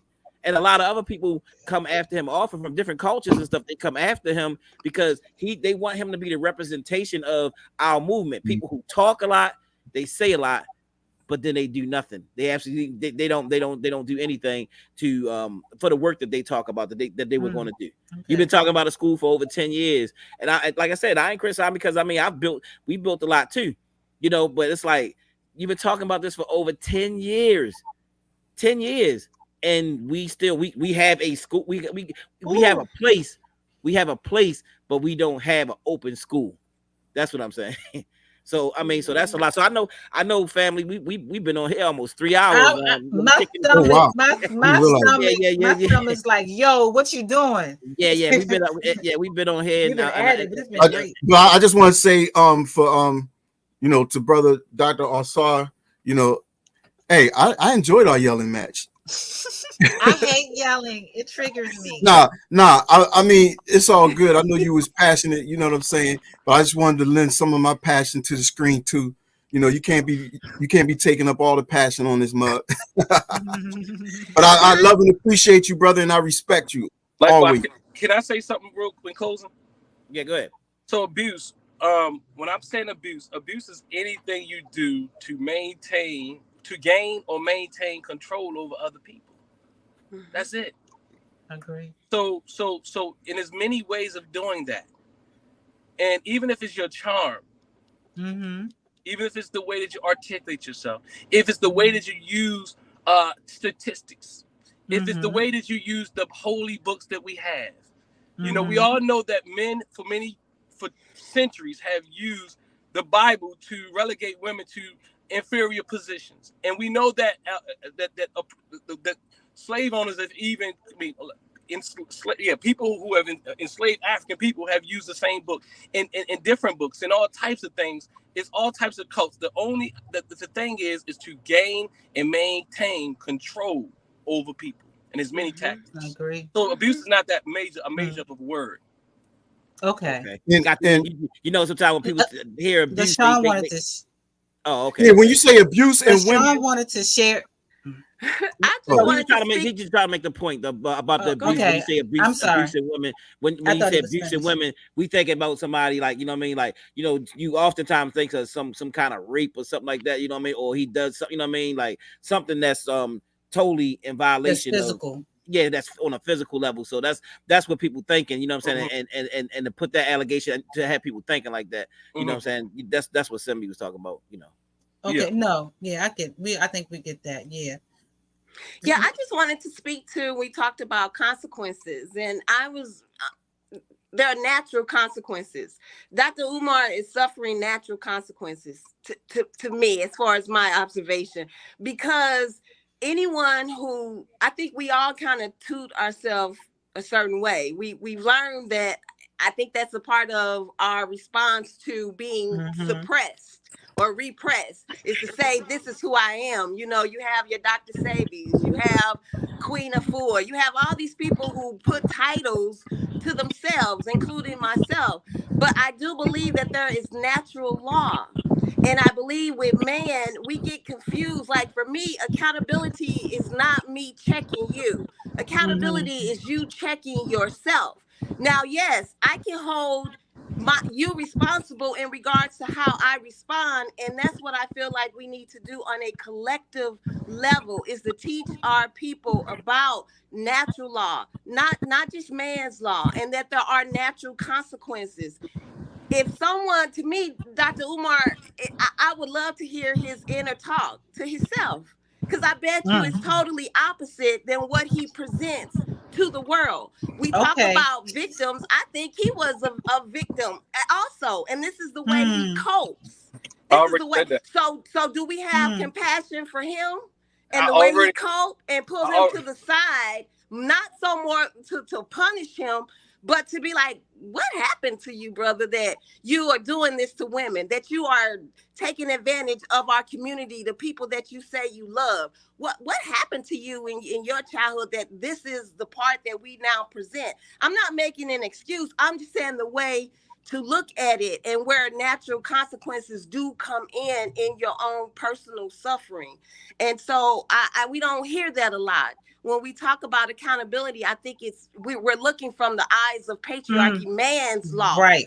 You're doing wrong, because right and wrong is subjective, unless natural law says physical harm, an eye for a freaking eye. That is when you will definitely suffer your own, your choices of what you're doing in life. But anything, because someone could bring up some ish that I've done and say, LaShawn, we need to hold you accountable. But I agree that my intentions and my growth now says, okay, here I am. And Dr. Umar we're saying he's not doing that. He's not doing that. So yes, let's put him on this list to inform our people in our own personal circles that, okay, sister or brother, I know you just coming on the scene, but what is your spirit saying? Are you questioning? Does it come up like Brother Jabari was like, when Dr. Umar says something, you say, what? To me, that's your spirit that you just responded to, that was saying like something is off. That's what we got to cultivate in our people, and not look for the society or leaders to do that. That's what we have to do on the grassroots level, and that's what I'm about. I agree. I just wanted to say accountability. Now, me, LaShawn, and some of the other ladies that I work with and that I know, when we say accountability, it's different than traditional, like we're going to hold your feet to the fire, or we're going to, to reprimand you. When we say accountability, we're saying, or at least I'm saying, I can't speak for them, but I am believing that to remind them, to hold them accountable to being the goddess that they are, to hold them like accountable in knowing their value, and not so much as you're doing something wrong or you need to be punished, but in that vein. That's it. Got you. So on that note, family, we definitely headed to 3 hours. Look, we definitely want y'all to come out, and if you can't come out, we will be live streaming. We will be live streaming the Mayat Temple Elevation next week. We do have other shows coming up. If you want to join our, what's the best way for them to join our email list, anybody that's listening, so that they can get all of the notifications if they're not subscribed? Yes, send an email to Ma'at Temple of Elevation. One word, Ma'at with 2 A's. Ma'at Temple of Elevation @gmail.com, and we will add you to the mailing list. Ma'at Temple of Elevation @gmail.com. Thank you, brother JT, for the donation. We appreciate you. with the JT coin rings. We appreciate that. And family, we thank you for being with us today. And very interesting build conversation. And look, tomorrow night, 8:30, Sister Kendall, we could I guess we can send out an email. 8:30 tomorrow. It's gonna be on. It's gonna be heavy. We're gonna be with Conscious Heads, the real barbershop conversations, and that's the barbershop. So these are the brothers that work in the shop. And it's all personalities. We got a Pan-Africanist, we got a Hebrew Israelite, we got a more conscious people who don't even label themselves. We got FBA in the building. You know what I'm saying? You know what I mean? So it's so on my floor, on our barbering floor, we got all these different personalities. We all love each other, but it's all these different personalities. And we had you come to our barbershop, it's always on the popping, but we bringing it here to this, so that you all can join us, the brothers and the sisters. So tomorrow night, you don't want to miss that at 8:30. It's gonna be on and popping. So subscribe. Thank y'all for joining us. And we'll be at the temple next week, and we'll be sending out more information on that. So thank y'all, and y'all have a happy and prosperous Sunday. Peace, y'all. Peace, family. Peace. Thank you. Let's play our little outro.